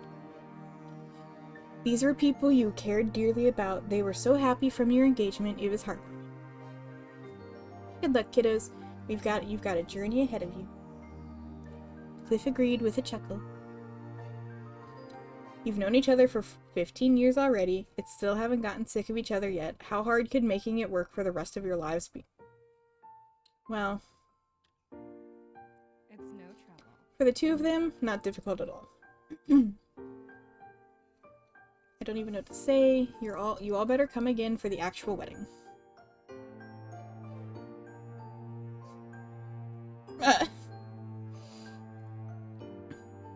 Are you kidding me? I'll be the first one there. What? You're a bridesmaid. What are you talking about? Liz snorted through her phone. I'll be there even if you forget to send me an invitation. You don't get to escape me that easy. Wait, is that your way of inviting us to your wedding? Cove glanced at you and shrugged. He didn't have a problem with it. It was efficient. Everyone on the call should be invited to the wedding anyway. Why am I surprised? Everyone started laughing. To your satisfaction, it seemed like they had already started planning to be guests. But ultimately, the night was growing late, and the many phone calls all had to come to an end. After goodbyes were shared, you were left with just one another, again, in the quiet space of Poppy. I think that was nice. Sure. Me too. Well, We have to go to the hotel now. Huh? What's that face for? Don't give me that look right now. Thinking, I'm not ready. Do we have to go? You took one last look at everything around you, breathing in the summer air. The ocean salt tickled your nose. Take care of the hill for us, little fireflies. Trailing a few steps behind Cove, you looked back down the hill. You spotted your childhood home immediately. I'm grateful we could come home here and see how things are without us. It was nice. Yeah. It really was. With Cove right there along with you, you made your way down the hill with the same stars above trailing the way. Your last night in Sunset Bird was closing out. You were lost deep within a dream, adrift in the current of your unconscious mind. Cove was with you even there, his presence strong as your mind flittered from scene to scene, the logic of the conscious world, my god, melting around you. Something jostled you from your slumber. The visions had you'd constructed slipping away even as you scrambled to catch them.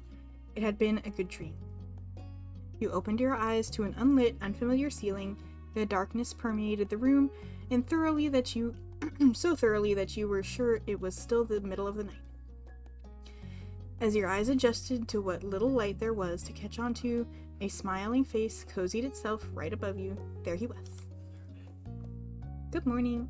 Oh, we have to get up and catch a flight, don't we? That explains it. The grin was bright enough to make it seem like maybe the sun had risen after all. Good morning. Wow, is my dream come true?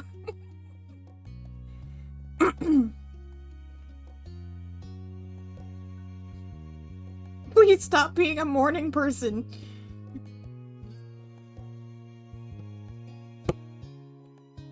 Fuck. God damn it. It's... I'm always torn between, like, the cute answers and then the answers that are me.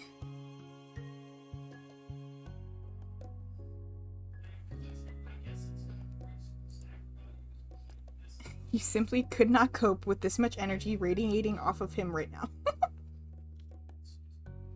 Cove laughed at your response. Sorry. The word slipped so easy from his lips that you knew he did not feel sorry at all.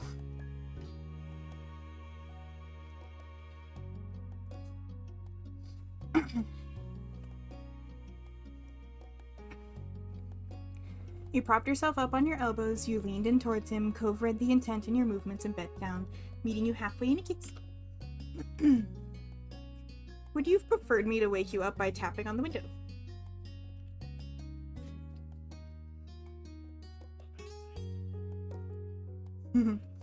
Cove simply smirked, amused by his own wit. Come on. I mean, you really should have expected this was gonna happen. I did, that doesn't make it better. I'd hoped you might have outgrown it. Fine, shame on me, because you got me more than once. I'm glad you know me so well. I'm guessing you woke me up for some reason. Are you ever gonna let me know? Well, this is our last day here. Everyone might still be asleep, but if we get up now, we can at least see the neighborhood. Do you want to? With you, definitely. All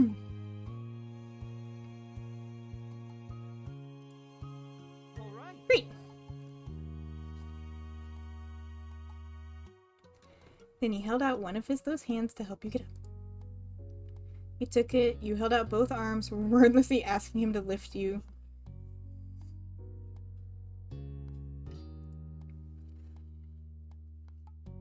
Cove complied, crouching down to scoop you up before gently setting you down again. He's drunk. He's so cute. Before you could head out, you and Cove both needed to get dressed. You did so quietly. The strangeness of the hour meant that your body seemed less coordinated than usual, each article of clothing a new puzzle, but you managed it. Girl. Yes, me. You pick up like a pair of pants or a shirt, and you start flipping it around trying to find the right hole, and you just keep doing it, and it's not working. It's fucking...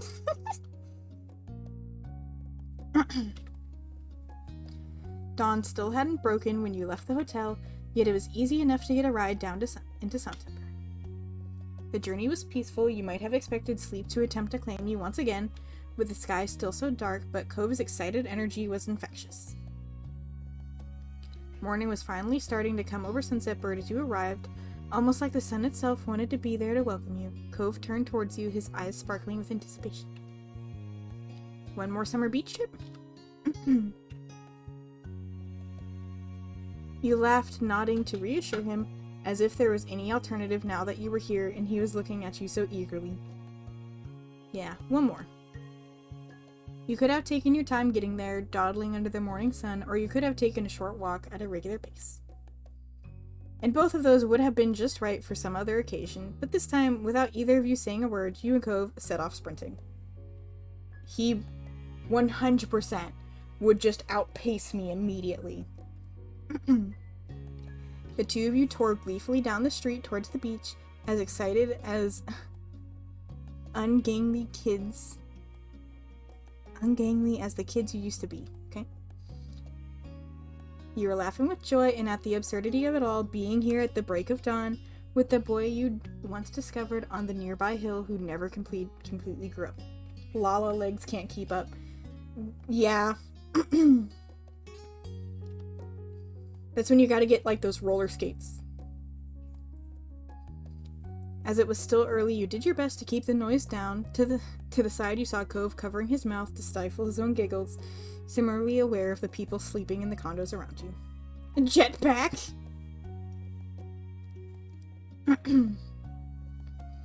You thought of what the mean old not-grandparents would have said if they could see you now. All you could do was continue running and stumbling down towards the beach, away from the residents and their sleeping occupants. God damn. It was only a few minutes before you arrived at the expansive ocean shore. Cove kicked off his shoes and strode right into the water, not stopping until his feet were entirely submerged and the waves tickled his ankles.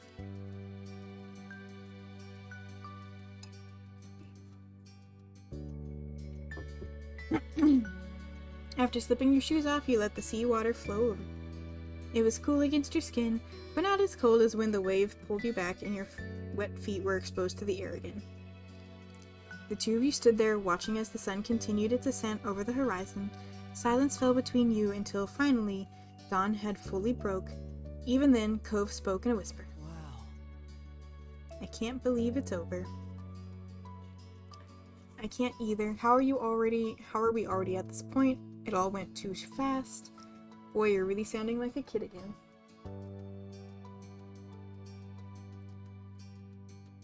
A ghost of a smile crept over Cove's face, like a sun peeked out between clouds on an overcast day. Hey! Cove reached out and enveloped your hand in his, pressing your palms together tightly. The silence returned just for a second. I'm glad we came this morning, and that we came on this whole visit back. I'm so glad. Once more, but more than anything, I'm glad for ending up in this town in the first place, where I got to grow up with a really nice neighbor. I wouldn't have wanted any other life. I'm most grateful for meeting you too. Thank you. Thanks for being here. Cove looked over at you out of the corner of his eyes, not turning his face away from the sea. His expression was full of affection from the gentle curve of his smile to his clear, contented brow. It was a stark contrast to the tears rolling down his cheeks. I love you. I love you. I love you. You counted yourself lucky. Even though you were leaving now, this place had gifted you with so much that you'd carry with you wherever life might take you. The memories you made, the lessons you'd learned, the people you built relationships with, you'd keep those pieces of your life in Sunset Bird forever. You stood with Cove, silently watching as bright rays swept away the last of the night's shadow until the day truly arrived. Your spirits were high as the sun rose ever higher in the sky. I know, babies, sweet babies, gonna get married. Cuties. The two of you had found yourselves meandering back to the neighborhood street on sandy feet. Oh, strolling down the path just as you'd done 1,000 times before. This is where it all started. You were compelled to look at the exact spot you'd first encountered Mr. Holden sitting dejected on the curb.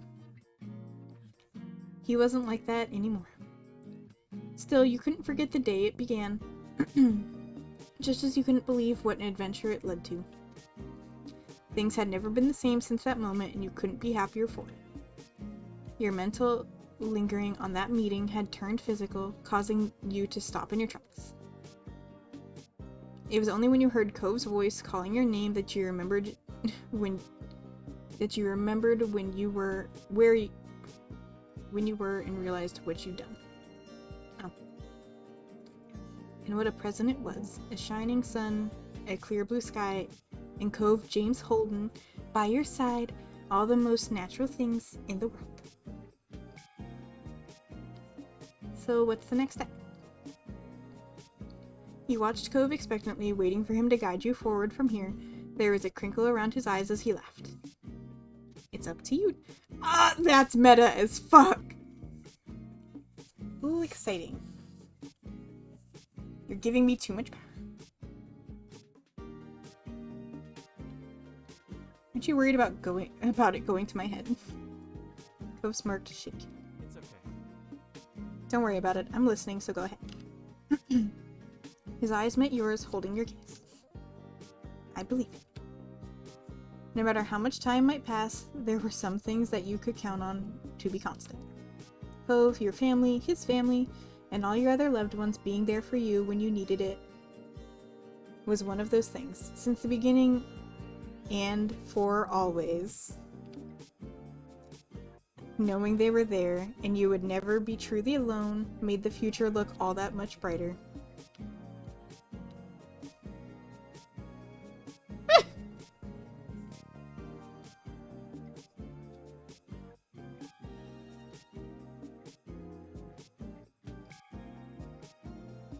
Orchid.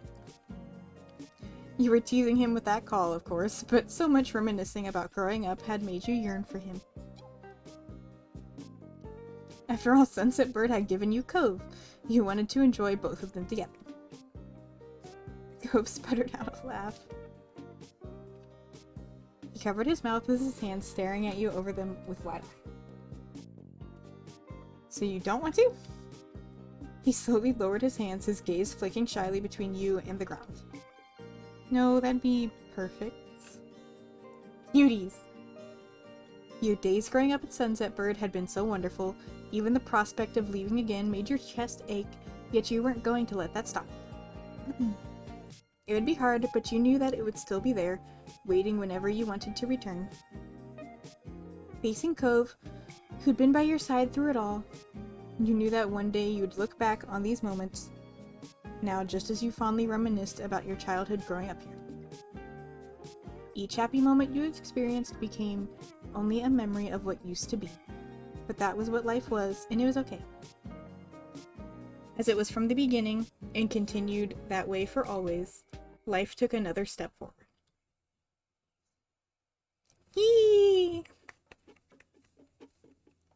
It's so fucking cute!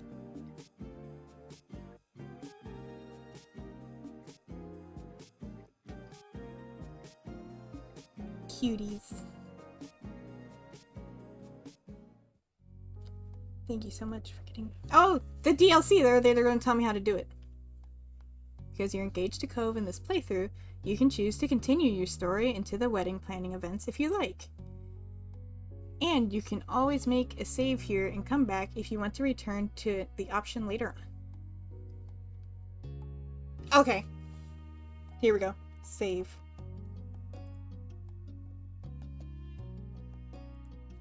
Because that's gonna have to be next time we'll do the wedding DLC.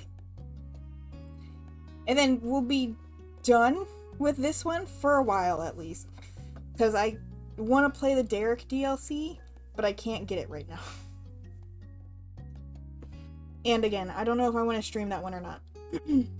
I might just do it on my own because it's fun. But if it, I don't know, I guess if it's a long enough break, it might be fun to come back and do the Derek DLC stuff. Anyway. I want to try and do it before Skrull leaves. Because I know he wants to see the wedding DLC. But if he's not available, I don't know. I might try and do something else, or I don't know. I'll figure it out. Anyway, yeah, that took up the entire time slot as I thought it would.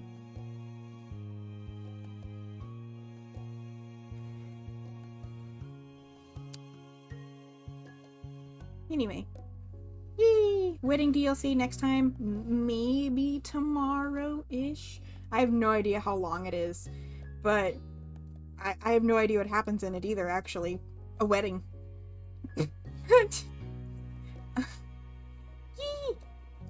So probably tomorrow. I'll actually actively might try and pick a better time for Skrull if he's around, depending on how late he's working. We'll see. We'll see. We'll see. Anyway. Thank you guys so much for hanging out and coming with me on this journey in this adorable fucking game. I love this game. People should play it. It's really good. They're coming out with another one. It's not a sequel. I think this one is Beginnings and Always, and the next one is like Forever and Always or something. It's like a completely different style, but it looks really cute.